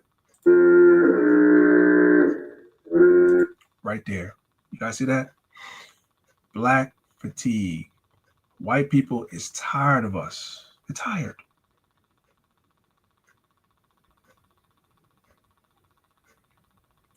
All that comes across their For You pages, just like ours, is the ratchetness. Black fatigue is real. The white man is not tired of himself. And all he has done in history that's ratchet, all the evil, he's not tired of that. But he's tired of us. Right? That which he created. He created this. I'm going to show you guys this. This is coming up too. He created this. Let's go to the next comment. I don't see other people do these stunts after graduation. Is graduating new to my people or what? Let's keep it. They will literally riot if you ask them to show any respect. White people is tired of us. So tired, fatigued. So this is what I was trying to show you. While some of you guys are probably watching some of that ratchet stuff I just showed on TikTok, on the white people side, yeah, something else going on. Something else going on. Let's watch a few more. This new black fatigue thing is really about to get on my nerves. So it's a sister giving a commentary about black fatigue. We're going to go ahead and we're going to move on. Now, I want to go back for a second. Let's go back for a second. I don't want you guys to lose the thoughts. Black fatigue started by the sister writing a book about the fear, frustration, anguish and rage of our people, and talking also about systematic racism. We're tired of these things that we endure in this captivity. Then what happened? We post videos like this online at the graduation. We post ratchet videos like this online at the graduation. White people in the audience talking about us, right?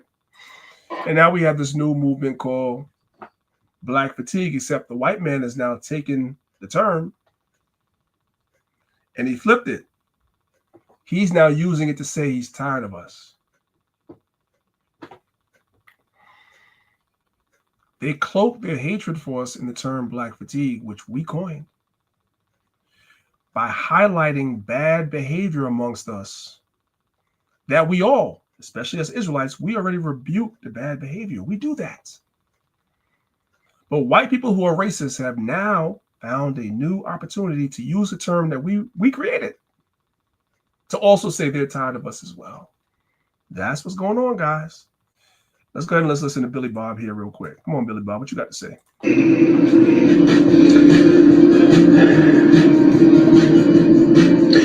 Blackness fatigue is setting in. America's You said blackness fatigue is setting in. No, we created that. You acted like you created it. We created that. You just flipping it because you are a racist, which we already know. Listen.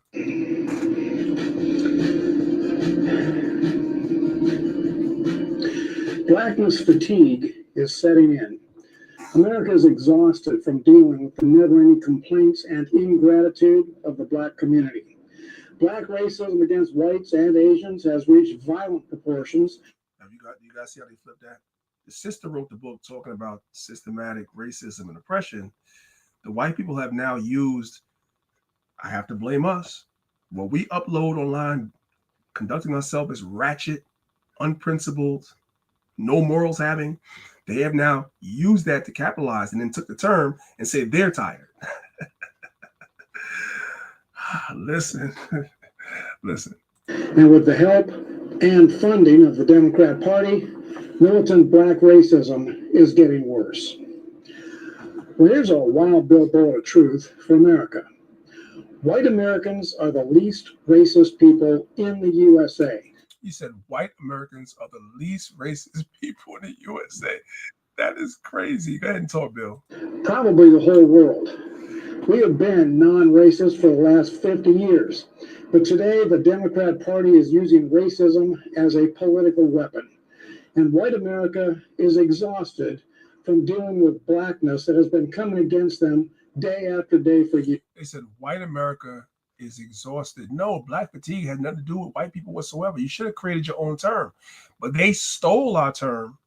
They have co-opted our term and now are using it to say they're tired of us. Do you guys see what's happening? And listen, there's some accountability to be had. It's partially our fault. Let's be real. Okay. Is exhausted from dealing with blackness that has been coming against them day after day for years. White Americans who have never had a racist thought in their lives are tired of being constantly accused of racism. They're tired of being told that every problem in the black community is the fault of white people. Well, sorry, one second, y'all. My bad. I was trying to stop it for a second.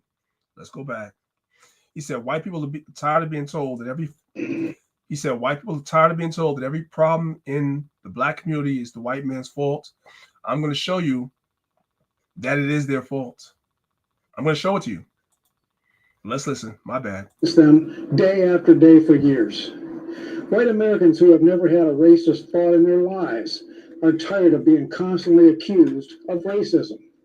They're tired of being told that every problem in the black community is the fault of white people. But it is, though. That the massive failures of black cities and neighborhoods and families is our fault.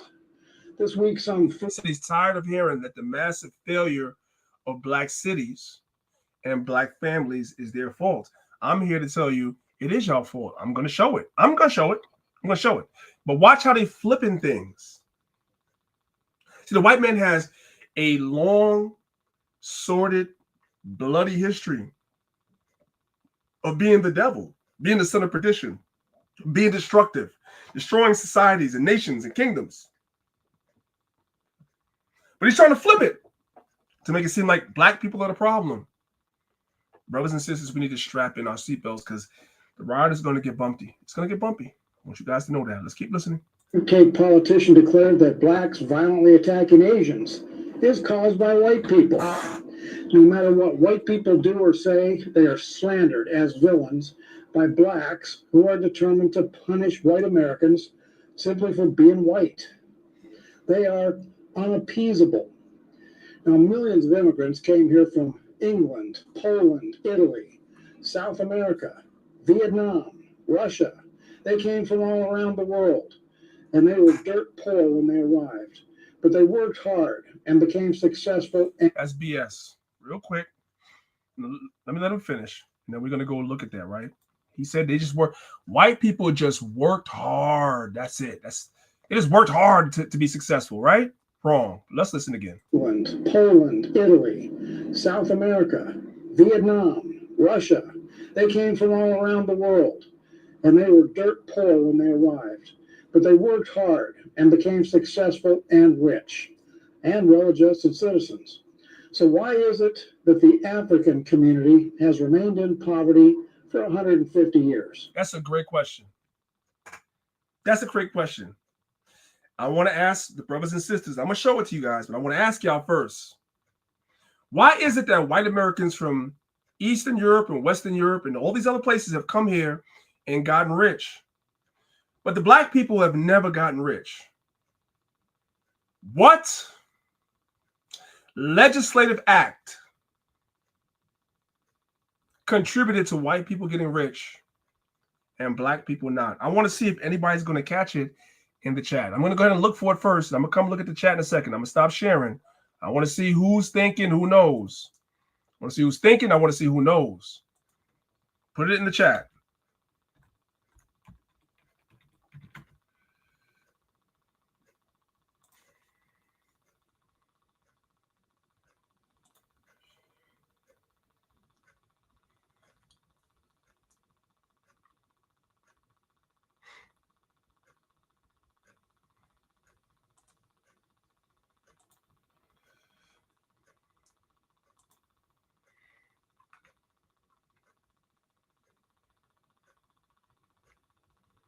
I'm going to come look right now. Let's look at the comments. Thank you. Wait, who said it? Yahweh's Truth. Everybody look at Yahweh's Truth answer. Yahweh's Truth answer. Micah Allah, Detroit, LOI's answer. It's the Homestead Acts of 1850.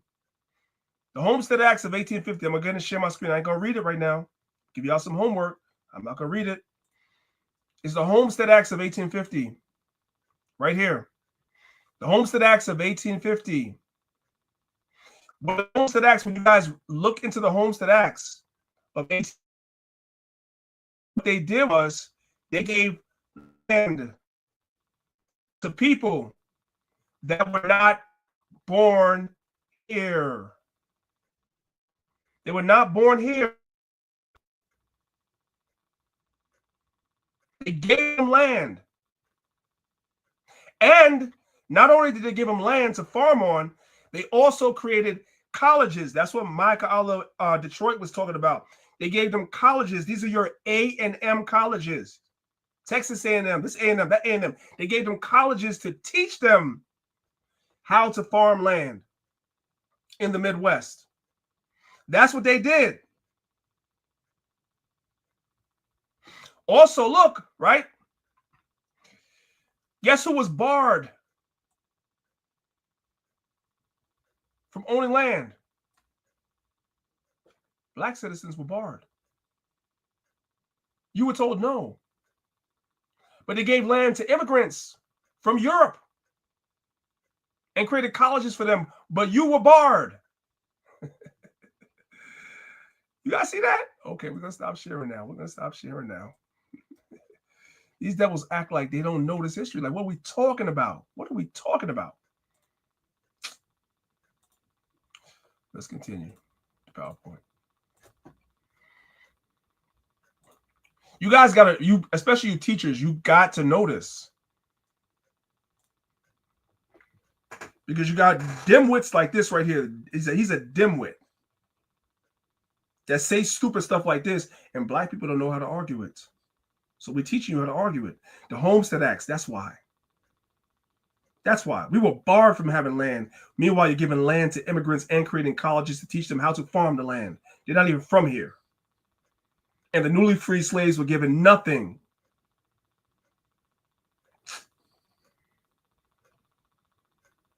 Let's go to the next slide. Now, guys, you got to hide your kids. My bad. This is the video I was talking about.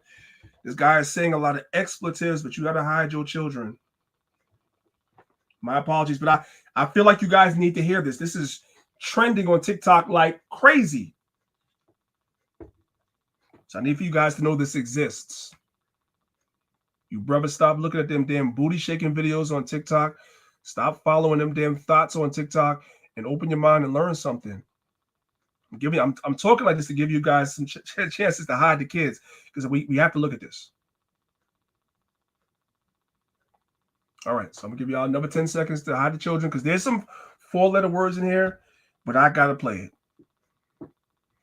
This is the pot calling the kettle black, meaning you blaming one people when you're guilty of the same thing. You guys see the title? Black fatigue. This is from TikTok. Black fatigue. They tired of us. We created this to say we're tired of them, right? Now, in us taking accountability, we also put things online that look crazy to the world. They're using it and weaponizing it against us, and they took our term. And now they're saying, yeah, we're tired of you. All right? I gave you guys enough time to hide the children. I need for you guys to listen. My apologies. There are a lot of expletives in this, but I want you guys to listen to these. This is what's going on in the real world while we are focused on BS. Listen. Black fatigue. I was looking that shit up. Like, what the hell is this new hashtag coming out? And it looks like I got it, and a lot of people do. Aren't we all tired of the same fucking people looting fucking stores and mass looting and just... Well, Antifa, white people were looting too, but you don't care about that, I know. Black fatigue. I was looking that shit up. Like, what the hell is this new hashtag coming out? And it looks like I got it, and a lot of people do. Aren't we all tired of the same fucking people looting fucking stores and mass looting and just getting away with it? Burning and looting and rioting every single time there's a decision made that doesn't go their way. Didn't you guys riot on January 6th when a decision didn't go your way? But you don't care about that. We know. Let's keep going. Ignoring accountability for himself, 100% blaming everybody except for the criminals. And Donald Trump, what did he do? He pardoned all the criminals that destroyed the Capitol. But we're going to go ahead and ignore that. What else? Literally propping up people that unalive people based on race. Like George Zimmerman, unalive people based on race. But we're going to ignore that. Let's keep going. Always about race. Can't even enjoy a cruise ship. Can't even enjoy Disney World. You go to spring break here in Panama City, it was fucking ruined by the same group of people. White people go to Panama City and Miami and ruin it too. That's why your governor of Florida banned daggone spring break throughout the state. It wasn't just black people, it was white people too. Hey, and don't even mention when they win some stupid ass college football game or something like that. Burn down their whole city like Chicago or wherever. They got some goddamn nerve. But you see what's happening, Elder? You see what's going on? They flipping it. They flipping it. And we kind of helping them. Listen. We are fucking fatigued. It's getting fucking old. And then you get one fucking girl that's a racist, and that's all motherfuckers can talk about. What about the fucking people that are fucking doing all the crimes? You're propping them up. It's not about the crime, it's about the race, and we're all fucking tired of it. We're fucking fatigued. This shit needs to be talked about, because if we don't talk about it, it's never gonna stop. It's only gonna get worse with entitled fucking assholes out there in the world. All right, so I just wanted you guys to know what's going on in the world. I apologize again for all the expletives. This is trending on TikTok. Now I know I'm gonna have some of y'all going down the rabbit hole. You have a lot of this trending on TikTok, and watch this. You have a lot of black people that's agreeing with these white people. These white people are using this as a cloak for racism, but you have a lot of black people that are siding with them, not understanding there's a difference between ghetto fatigue and black fatigue. All of us are tired of the ratchet ghetto image that's propagated to the world. I think everybody's tired of that.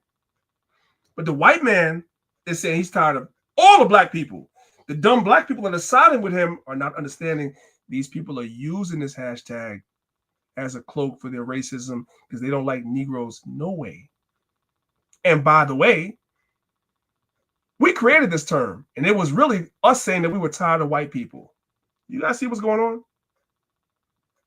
This is what people are focusing on. To take away from everything that Trump is doing now, to turn the hands of time back. To take away from all the things the white man has done throughout history that are evil. That's why they're doing away with critical race theory and all these other things of teaching black history. The white man doesn't want no accountability for all of his crimes against us and against humanity. He doesn't want to talk about it. However, he could talk to us about how tired he is of us. You guys see what's going on here? Okay. It's the book of Daniel, chapter 8. I want to read verses 22 to 25. It says, and now, well, I'm going to read it first, and I'm going to explain to you guys why I'm using the scripture. This is Daniel chapter 8, verses 22 to 25. It says, now, that being broken, whereas 4 stood up for it, 4 kingdoms shall stand up out of the nation, but not in his power. So this is talking about Alexander the Great. When he died, his 4 primary generals stood up and they ruled. They all had different pieces of his kingdom, but they never had, no one of them ever had the whole kingdom the way Alexander did. That's what this is referring to. Is everybody clear? I'll read it again, verse 22. Now that being broken, whereas 4 stood up for it, 4 kingdoms, Alexander's 4 top generals, shall stand up out of the nation, but not in his power. None of the 4 generals ever had the entire expanse of Alexander's kingdom the way he had. So the kingdom was already broken. Verse 23. And in the latter times of their kingdom, when the transgressors are come to a full, a king of fierce countenance and dark understandings shall stand up. Now, I wanted to give you guys, because I know how the Christian apologists do. They want to say, well, this is really just talking about Alexander. We understand that. We see verse 22. That's why it's here. We understand that. However, when you look up this term, dark sentences, right? And you come here, the understanding clearly shows you that these things have double meaning. Well, a dark sentence, first of all, brothers and sisters, is a riddle. It's a difficult question. It's a parable. It's an enigmatic saying, perplexing saying or question. These are prophecies. And these things are double in dealing, meaning, yes, this is talking about during the time of Alexander and his 4 generals and in the latter time of the Greek kingdom, but it also has a double meaning. It also can resonate to now. Now, because America is the great, 1,000 times grandchildren of the Greeks. They are all over again. So it's history repeating itself all over again. And in this time, the latter time, which is now, if we apply the Bible to now, use the double meaning and apply it to now, even now, they have an understanding of prophecy. Not on a level that we do, but they have a certain level of understanding of prophecy. Verse 24, and his power shall be mighty, but not by his own power. And he shall destroy wonderfully, and shall prosper and practice, and shall destroy the mighty and holy people. The Greeks destroyed us. Facts. The Romans destroyed us. Facts. And America destroyed us. Facts. It's all the same. It's history repeating itself over and over and over again. Verse 25. And through his policy, we want to work that policy. And through his policy, also, he shall cause craft, which is witchcraft, evil, to prosper in his hand. Now we're going to bring it up to modern times.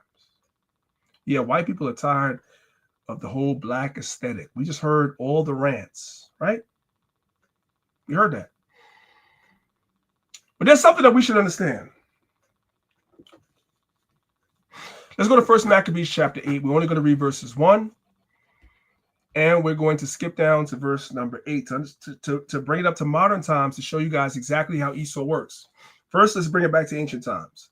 This is First Maccabees chapter 8, verse 1. It says, now Judas had heard of the Romans, that they were mighty and valiant men, and such as would lovingly accept all that joined themselves to them. So the Romans, as long as you join yourself to the Romans, they liked you. And make a league of amity with all that came unto them. So they'll deal with you if you are willing to sell yourself out, your people, your ancient customs.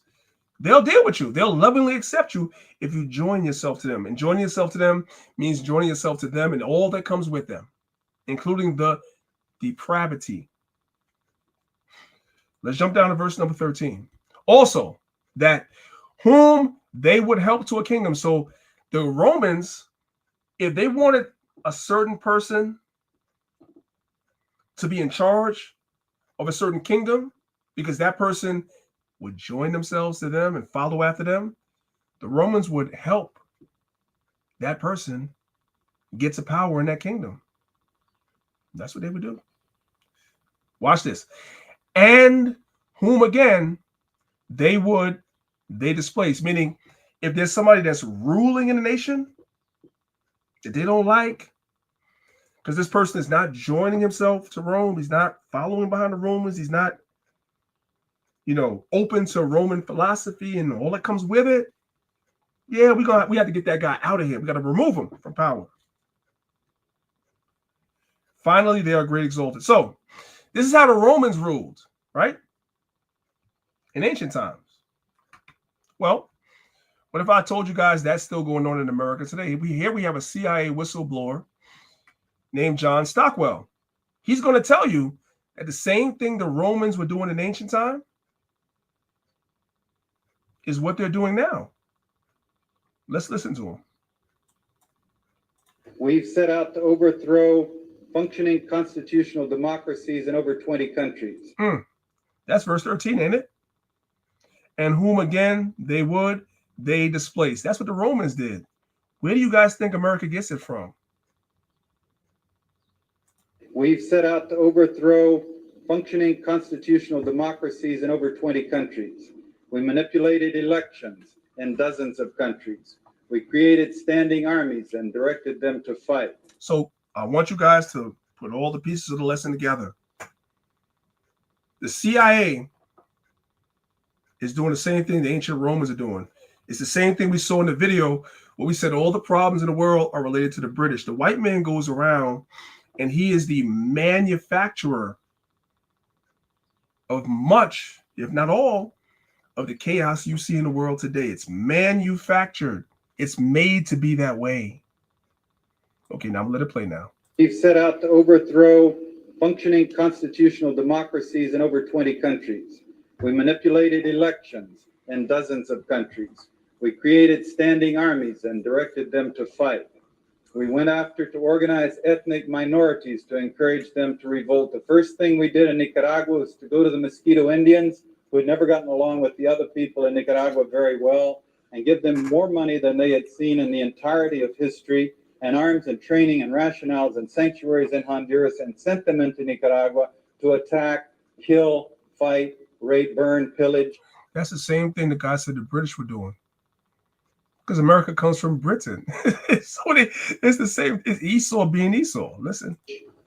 And this has been a technique the CIA has used in Nicaragua, in Thailand, in Vietnam, in Laos, in the Congo, in Iran, Iraq with the Kurds, in different parts of the world. We created, trained, and funded death squads like the Treasury Police in El Salvador.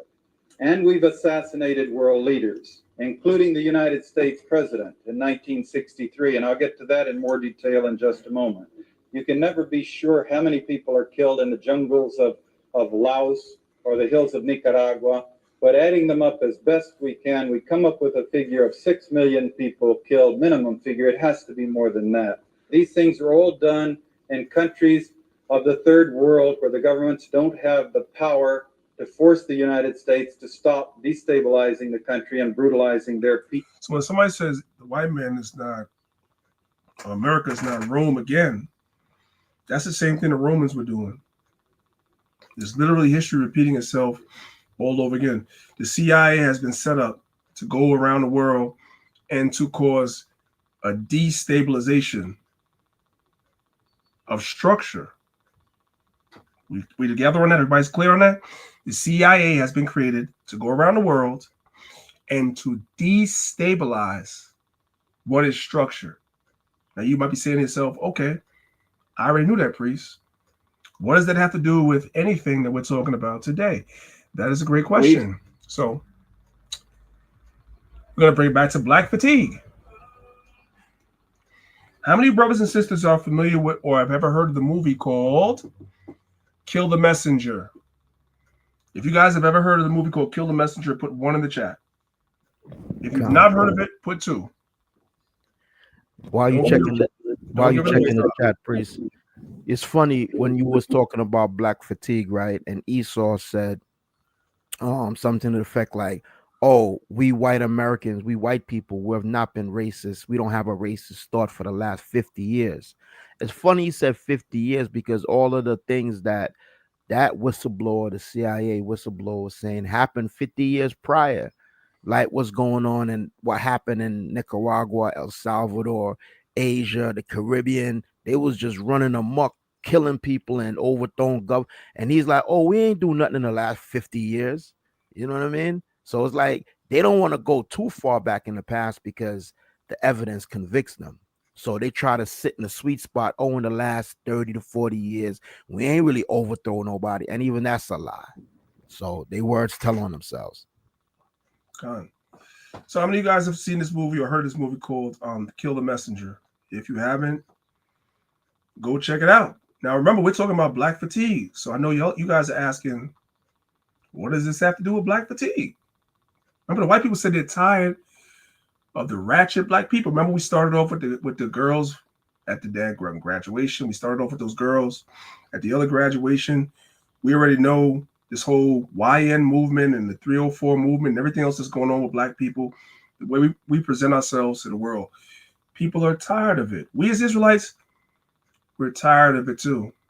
But white people are using the term that we created, talking about how white people have done a lot to our people. They have now taken the term and said that they're tired of us and our culture. So we got to talk about that. Here's a movie called Kill the Messenger. It came out, as you guys can see, in 2014. And Jeremy Renner is the star of the movie. Now, what does this have to do with anything? That's a great question. Let's go to the next slide. How many of you guys are familiar with this reporter right here named Gary Webb? Now, the caption at the top is already giving it away. Mr. Webb is no longer with us. Mr. Gary Webb is no longer with us. Why is he no longer with us? Because he said something on the Montel Williams show, which I'm going to play for you guys right now. This is what this movie is based on. They literally killed the messenger. They literally killed the messenger. Who's the messenger? Gary Webb. What did Gary Webb say on Montel Williams' show many years ago? Let's go ahead and let's raise the volume and let's listen together. The west coast of the United States throughout most of the 80s. And they were funneling, they were selling cocaine in South Central. They were also selling it in Oakland. They were selling it in San Francisco. They were selling it in San Jose. And some of the money they were making was going to support an army that the men who ran the cocaine ring worked for, called the FDM. This was an army that the CIA started in 1981. So a lot of y'all missed that. You missed it, so we're going to play it again. So Gary Webb was a reporter for the San Jose, a newspaper in San Jose, California. And some stuff came across his desk where the CIA was actually distributing drugs or working with the gangs in southern Los Angeles, the Crips and the Bloods and others. And they were supplying the Crips and the Bloods with drugs that were sold to our people. And the money that was made was then sent back to the CIA, who sent the money to South America for the CIA to fight certain wars in South America to overthrow certain leaders. So this whole idea of drugs in our community, which really has many tentacles that leads to the depravity and the downfall of our community, the CIA was behind that. So these white people are talking about they're tired of black culture. Your CIA is the one that's funneling the drugs and everything else into our communities, which is where you get all this other depravity that comes from it. Your CIA is doing that. Yeah, this guy's no longer with us, guys. Just saying. The West Coast of the United States throughout most of the 80s. And they were funneling, they were selling cocaine in South Central. They were also selling it in Oakland. They were selling it in San Francisco. They were selling it in San Jose. And some of the money they were making was going to support an army that the men who ran the cocaine ring worked for, called the FDN. This was an army that the CIA started in 1981 and supported. Better known to us, most of us who remember news, the Contras, the Nicaraguans. So go ahead. The men that were running the cocaine ring were top officials of this Contra army. And what we found was that they were selling this stuff in South Central, which is, predominantly black section of Los Angeles. They were selling this stuff in our neighborhood. The stuff that the white people saying they're tired of. They're tired of. They're tired of seeing the gangs. They're tired of the whole drug thing. No, the white man, the CIA, was actually behind this, and they were selling it in our neighborhoods. White man's behind all of that. The puppet master behind all of that. Predominantly black section of Los Angeles. Immediately before the outbreak of the crack cocaine epidemic, they started selling powder, tons and tons and tons of powder cocaine. We're going into this one small area of the city. And from there, they sold it to Freeway Rick. And Freeway Rick took the powder. Now, y'all missed turned that. it into Freeway Rick took the powder. Wait, no. I want you guys to see that right there. If you on Clubhouse, I feel bad for you. You should see this, right? This reporter, what is it? What does Montel have right there under him? It says the government supplied U.S. drugs and used money to supply Nicaraguan. It's kind of cut off, but the government was the one that was supplying the drugs that's being sold in our communities. That white people are saying they're tired of the whole drug culture because a lot of black people that make the rap music and this, that, and the third, and the gangs and everything, they make their money, they make everything off of the drug game. It's all centered around the drug game. But white people are tired of seeing that. Meanwhile, your CIA is the puppet master behind the whole thing. After this dude did this interview, they got him right the hell up out of here, literally. And Freeway Rick took the powder, turned it into crack. Freeway Rick Ross, not the rapper Rick Ross, who stole his name, but the actual drug dealer Rick Ross, Freeway Rick Ross, was working with the CIA. And he said this. There, they sold it to Freeway Rick. And Freeway Rick took the powder, turned it into crack. And starting in 1983, 1984, began distributing it to predominantly the gangs, the Crips and the Bloods. That's all I want you guys. And Freeway Rick took the cocaine, right, and turned it into crack cocaine and started distributing it amongst the gangs, mainly the Crips and the Bloods, who started selling it to our people, which did what? Now you have the rivalry with the gangs, not only because they're killing each other, but now they're fighting over the whole drug thing, right? As far as getting preeminence as who's making the most money off the drugs. Our people are turning into crackheads, right? And then the whole domino set falls. And this is the culture that white people are saying that they're fatigued from. Meanwhile, you're the ones that perpetuated it to begin with. What? Here's a clip from the movie. I ain't gonna show y'all too much because time is of the essence. Watch this. This is from the movie Kill the Messenger.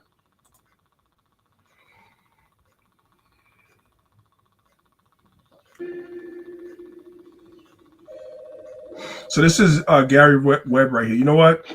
Time doesn't allow me. I'm probably not gonna play the whole thing. It's a long clip. It's about 4 minutes. It's a long clip. Maybe another time, guys. You guys are getting the idea. I've been more long-winded than I wanted to be. Let's talk about Hollywood, right? Hollywood that gives us all these, what we call hood classics, Menace to Society, Boys in the Hood, Baby Boy, Hustle and Flow. New Jack City, Brick City, Belly, all these other movies that talk about the degeneracy of our people. My bad. All this stuff comes from Hollywood. These are the people that the so-called Jews put their money behind, right? Watch this. Well, before we say Hollywood was created by the CIA, I guess I should clarify because, first off, you guys do know the Pentagon has a budget for film. There's a whole department in the Pentagon. So the Pentagon has a budget for film. Listen. Well, before we say Hollywood was created by the CIA, I guess I should clarify because, first off, you guys do know the Pentagon has a budget for film. There's a whole department in the Pentagon. That's a fact. There you go. That's all you need to know. There's an entire department in the Pentagon. They get involved with films, and they get involved with films for the purpose of propaganda. They always have. They get involved with films for the purpose of propaganda. You guys, we all crying. I guess you guys, we're all crying. Why can't we get better movies? Why can't we be portrayed better than we are? Because there's a budget, and the Pentagon is involved in that. Listen. Hit certain people, and this was before we called things promotion and marketing. You know what I mean? That's Hollywood is not really there to entertain you. Like, that's great that happens, but propaganda is something that is important to all civilizations. And so they use propaganda to portray our people a certain way. And white people, just like us, are consuming all this that they're getting from Hollywood. And they're consuming it. We consume it and we mimic it. White people consume it and they say this is how our people are. And then they have this quote unquote white fatigue, not knowing that they're the ones behind peddling this image to our people, and it's going to try to start something, because there's going to be racial unrest in America. It's coming real soon. Y'all better strap in y'all seatbelts. Let's go to the next video. All right. Listen, this video right here says Ice Cube says the CIA, the same one that causes instability in governments overseas, also use gangster rap to destroy the black community. I'm not going to play the video right now for the sake of time. But what I want you guys to know is the white people are talking about they're tired of black culture. They don't understand that it's white people that's peddling this stuff, that's pushing this stuff. There's plenty of black people in music, screenwriters, film producers, you name it, that have messages that are not ghetto, for lack of a better word, but they don't get backed by finances. They don't get greenlighted by big corporations, by big movie studios. No, because there's a certain image they want to push, because they want to get people tired of us. This is one of those things that's going to fuel these racial wars, as we talk about, that are coming. I want you guys to understand that. This is all well thought out years before we ever see it. I want you guys to understand that. I want to skip that because this video is like 3 minutes. We'll skip it. I probably did too much talking. Let's talk about this. Ice Cube speaking on realizing that the record industry was using social engineering in rap to encourage criminal behavior. They do records by committee. Listen. I'm gonna play this one. Listen. Somebody come listen to this. I saw you on Bill Maher, and you were talking about the record industry, and you said that the record industry uses social engineering in rap to encourage criminal behavior. At what point did you realize it? Oh man, after I got mature in the game, after I knew that records were made by committee, a lot of albums, a lot of dope songs people like are made by a group of people telling rappers what to say. They tell you what to say. See, the white people are saying they have black fatigue, but guess what, guys? Guess what? the people that are telling the rappers what to say look just like the people that are saying they have black fatigue. I'm talking about the white people. You guys understand what's going on here? I hope you guys understand. Oh my goodness, this is crazy. I love the. I gotta skip some stuff. This is 2 Thessalonians chapter 2, verses 7 again. It says, "For the mystery of iniquity doth already work." See, Esau, going back to the Roman Empire, we see him coming up to today. These guys have always been malicious and have always been evil and have always been full of sin. That's what they do. That's their MO. Only he who now letteth will let. Who's the one that lets them do what they're doing? That's Yahweh. This is Psalm chapter 75, verses 4 through 8. I'll pick it up from verse number 6. Ocean cometh neither from the east, but God is the judge. He putteth down one and setteth up another. So the Most High is the one who allows Esau to do what he's doing. But it's only for a time before the Most High puts him down. It's only for a time before the Most High sets Israel up. 2 Ezra 6, verse 9. We already know what it is, right? This is Daniel chapter 2, verse 21. And he changeth the times and the seasons. He removed kings and setteth up kings. That's Yahweh. Most High allows Esau to do what he's doing. He's going to reveal that he is truly the mystery of iniquity. He is truly the son of perdition. That's him. Let me see. I'm going to go ahead and I'm going to stop it right there for now because I know it's already after 12 o'clock. I usually do my classes for 2 hours. But hopefully, you brothers and sisters, man.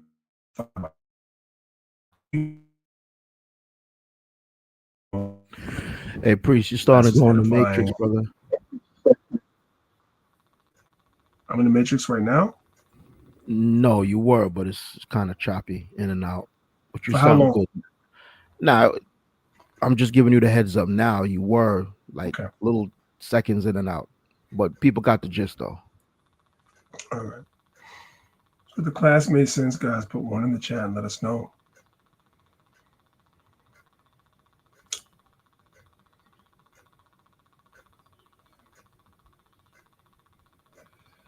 There's a lot more, but time is of the essence. So I'm going to end it right here. I don't want to give you brothers and sisters too much at one time. I know the average attention span of most people nowadays is TikToks. What is that, like 60 seconds, maybe 60 to 90 seconds? I've been live for 2 hours, so I'm good in the class, man. But all praise to the Most High. Elder Zab, you have anything you want to add? Yeah, even though excellent class, Priest, excellent class. Even though Esau, they try to hijack that phrase, it's like you said, we do gotta take some type of accountability. You know what I mean? I just want to read real quick the book of Isaiah, chapter 1, from 4 down to verse 6, real quick. It says, sinful nation, a people laden with iniquity, a seed of evildoers, children that are corrupters. They have forsaken the Lord. They have provoked the Holy One of Israel unto anger. They are gone away backward. Why would ye be stricken any more? Ye will revolt more and more. The whole head is sick, and the whole heart faint. From the sole of the foot even unto the head, there is no soundness in it, but wounds and bruises and putrefying sores. They have not been closed, neither bound up, neither mollified with ointment. So that just sums us up right now where we are. Now, it doesn't mean we're the ones trying to do the right thing, but the Most High looks at us as a nation. And this is the state of Israel where we are. When Priest showed the clip of the young children graduating, just acting a damn fool, that's the children, right? Evildoers, corrupters, and the parents right along with them. So when we go out there, we know we have our job set up. We have to go out there and continue to preach the word. You know, everybody ain't gonna make it, but we can't be left slacking. We just got to continue and do it. So this is the state of Israel where we are. Priest, that was an excellent class. Thank the Most High for putting the spirit on you to bring it out. All right, with that, I say shalom. And shout out to my sister Dinah Israel, because she's right. We have to get ready for what, you know. First of all, we're not involved in a race war. There's a video I had here. I didn't play it. Maybe I'll play it another time. Where the white girl was talking about a race war. And we as Israelites, the weapons of our warfare are not carnal. We're not looking for a race war, but we do understand that there's going to be something coming along down that pipe, one way or another, and we have to be just mindful of that, brothers and sisters, right? So shout out to the sister for that. Most High got our back. All right. Read Isaiah chapter 51. The Most High got our back. We good. All praise to the Most High for that, right? So, I do want to take a second to thank everybody for supporting, you know, the camp as much as you guys support us. And please, I'm gonna share my screen real quick. Continue to go to our website, which is thelionsofisrael.com. Right, this is the website right here. Come to the tab that says more. There's resources for you guys to use. So just come here and familiarize yourself with our whole website. But you have a tab here under more that says donations. It tells you how to donate to the camp. You guys can see all the different ways to donate to the camp. We appreciate everybody that's been donating to us, that's been supporting us. We love you, brothers and sisters. I love y'all. I thank God for coming every week and listening to the class. Please be sure to share the class with others that were not here so they can come and be edified as well. All right. And most I allow, I will see you guys next week. Eastern Standard Time, 10 a.m. If you're not subscribed to the YouTube channels, make sure you guys subscribe. It's your brother Priest Daniela, representing Lions of Israel, along with my brother Elder Zahab of Lions of Israel. We love y'all. We thank y'all for supporting. And we'll see you guys again next week, if be the Most High's will. With that, I say shalom.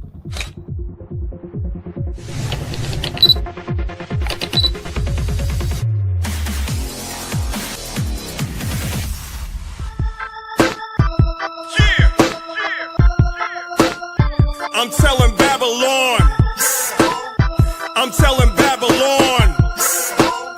I'm telling Babylon. You let everybody get a turn. When the angels come, I'ma scream, let her burn. You let everybody get a ride. Did you really think God was gonna let it slide? You let everybody get a turn. When the angels come, I'ma scream, let her burn. You let everybody get a ride.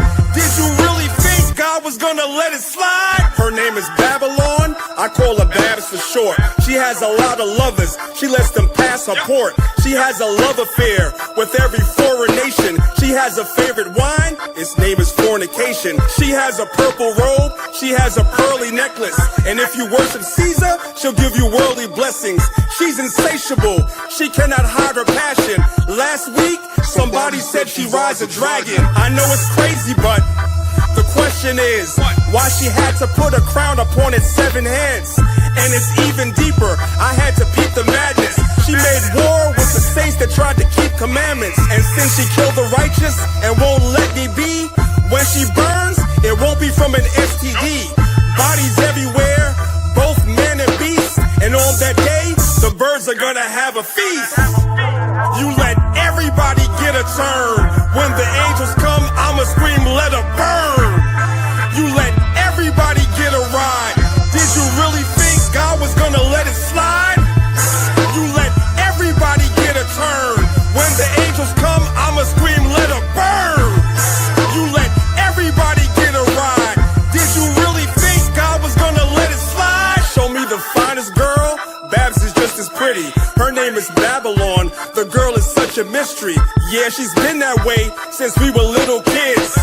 She nicknamed me Mark like I was 666. She said, you want my number? I said, you high as hell. She said, you need my number or you can buy or sell. She said, take my number. I know that I can't make you, but I'm espoused to Christ and I'm staying faithful. Isaiah had a vision. He saw the elevation. Jesus preached the gospel, John had a revelation. Her lovers hated Babs, so they burned her up. What's upside down, the Lord could always turn it up. You let everybody get a turn. When the angels come, I'ma scream, let her burn. You let everybody get a ride. Did you really think God was gonna let it slide? You let everybody get a turn. When the angels come, I'ma scream, let her burn. You let everybody get a ride. Did you really think God was gonna let it slide? I'm telling Babylon. I'm telling Babylon. I'm telling Babylon. I'm telling Babylon.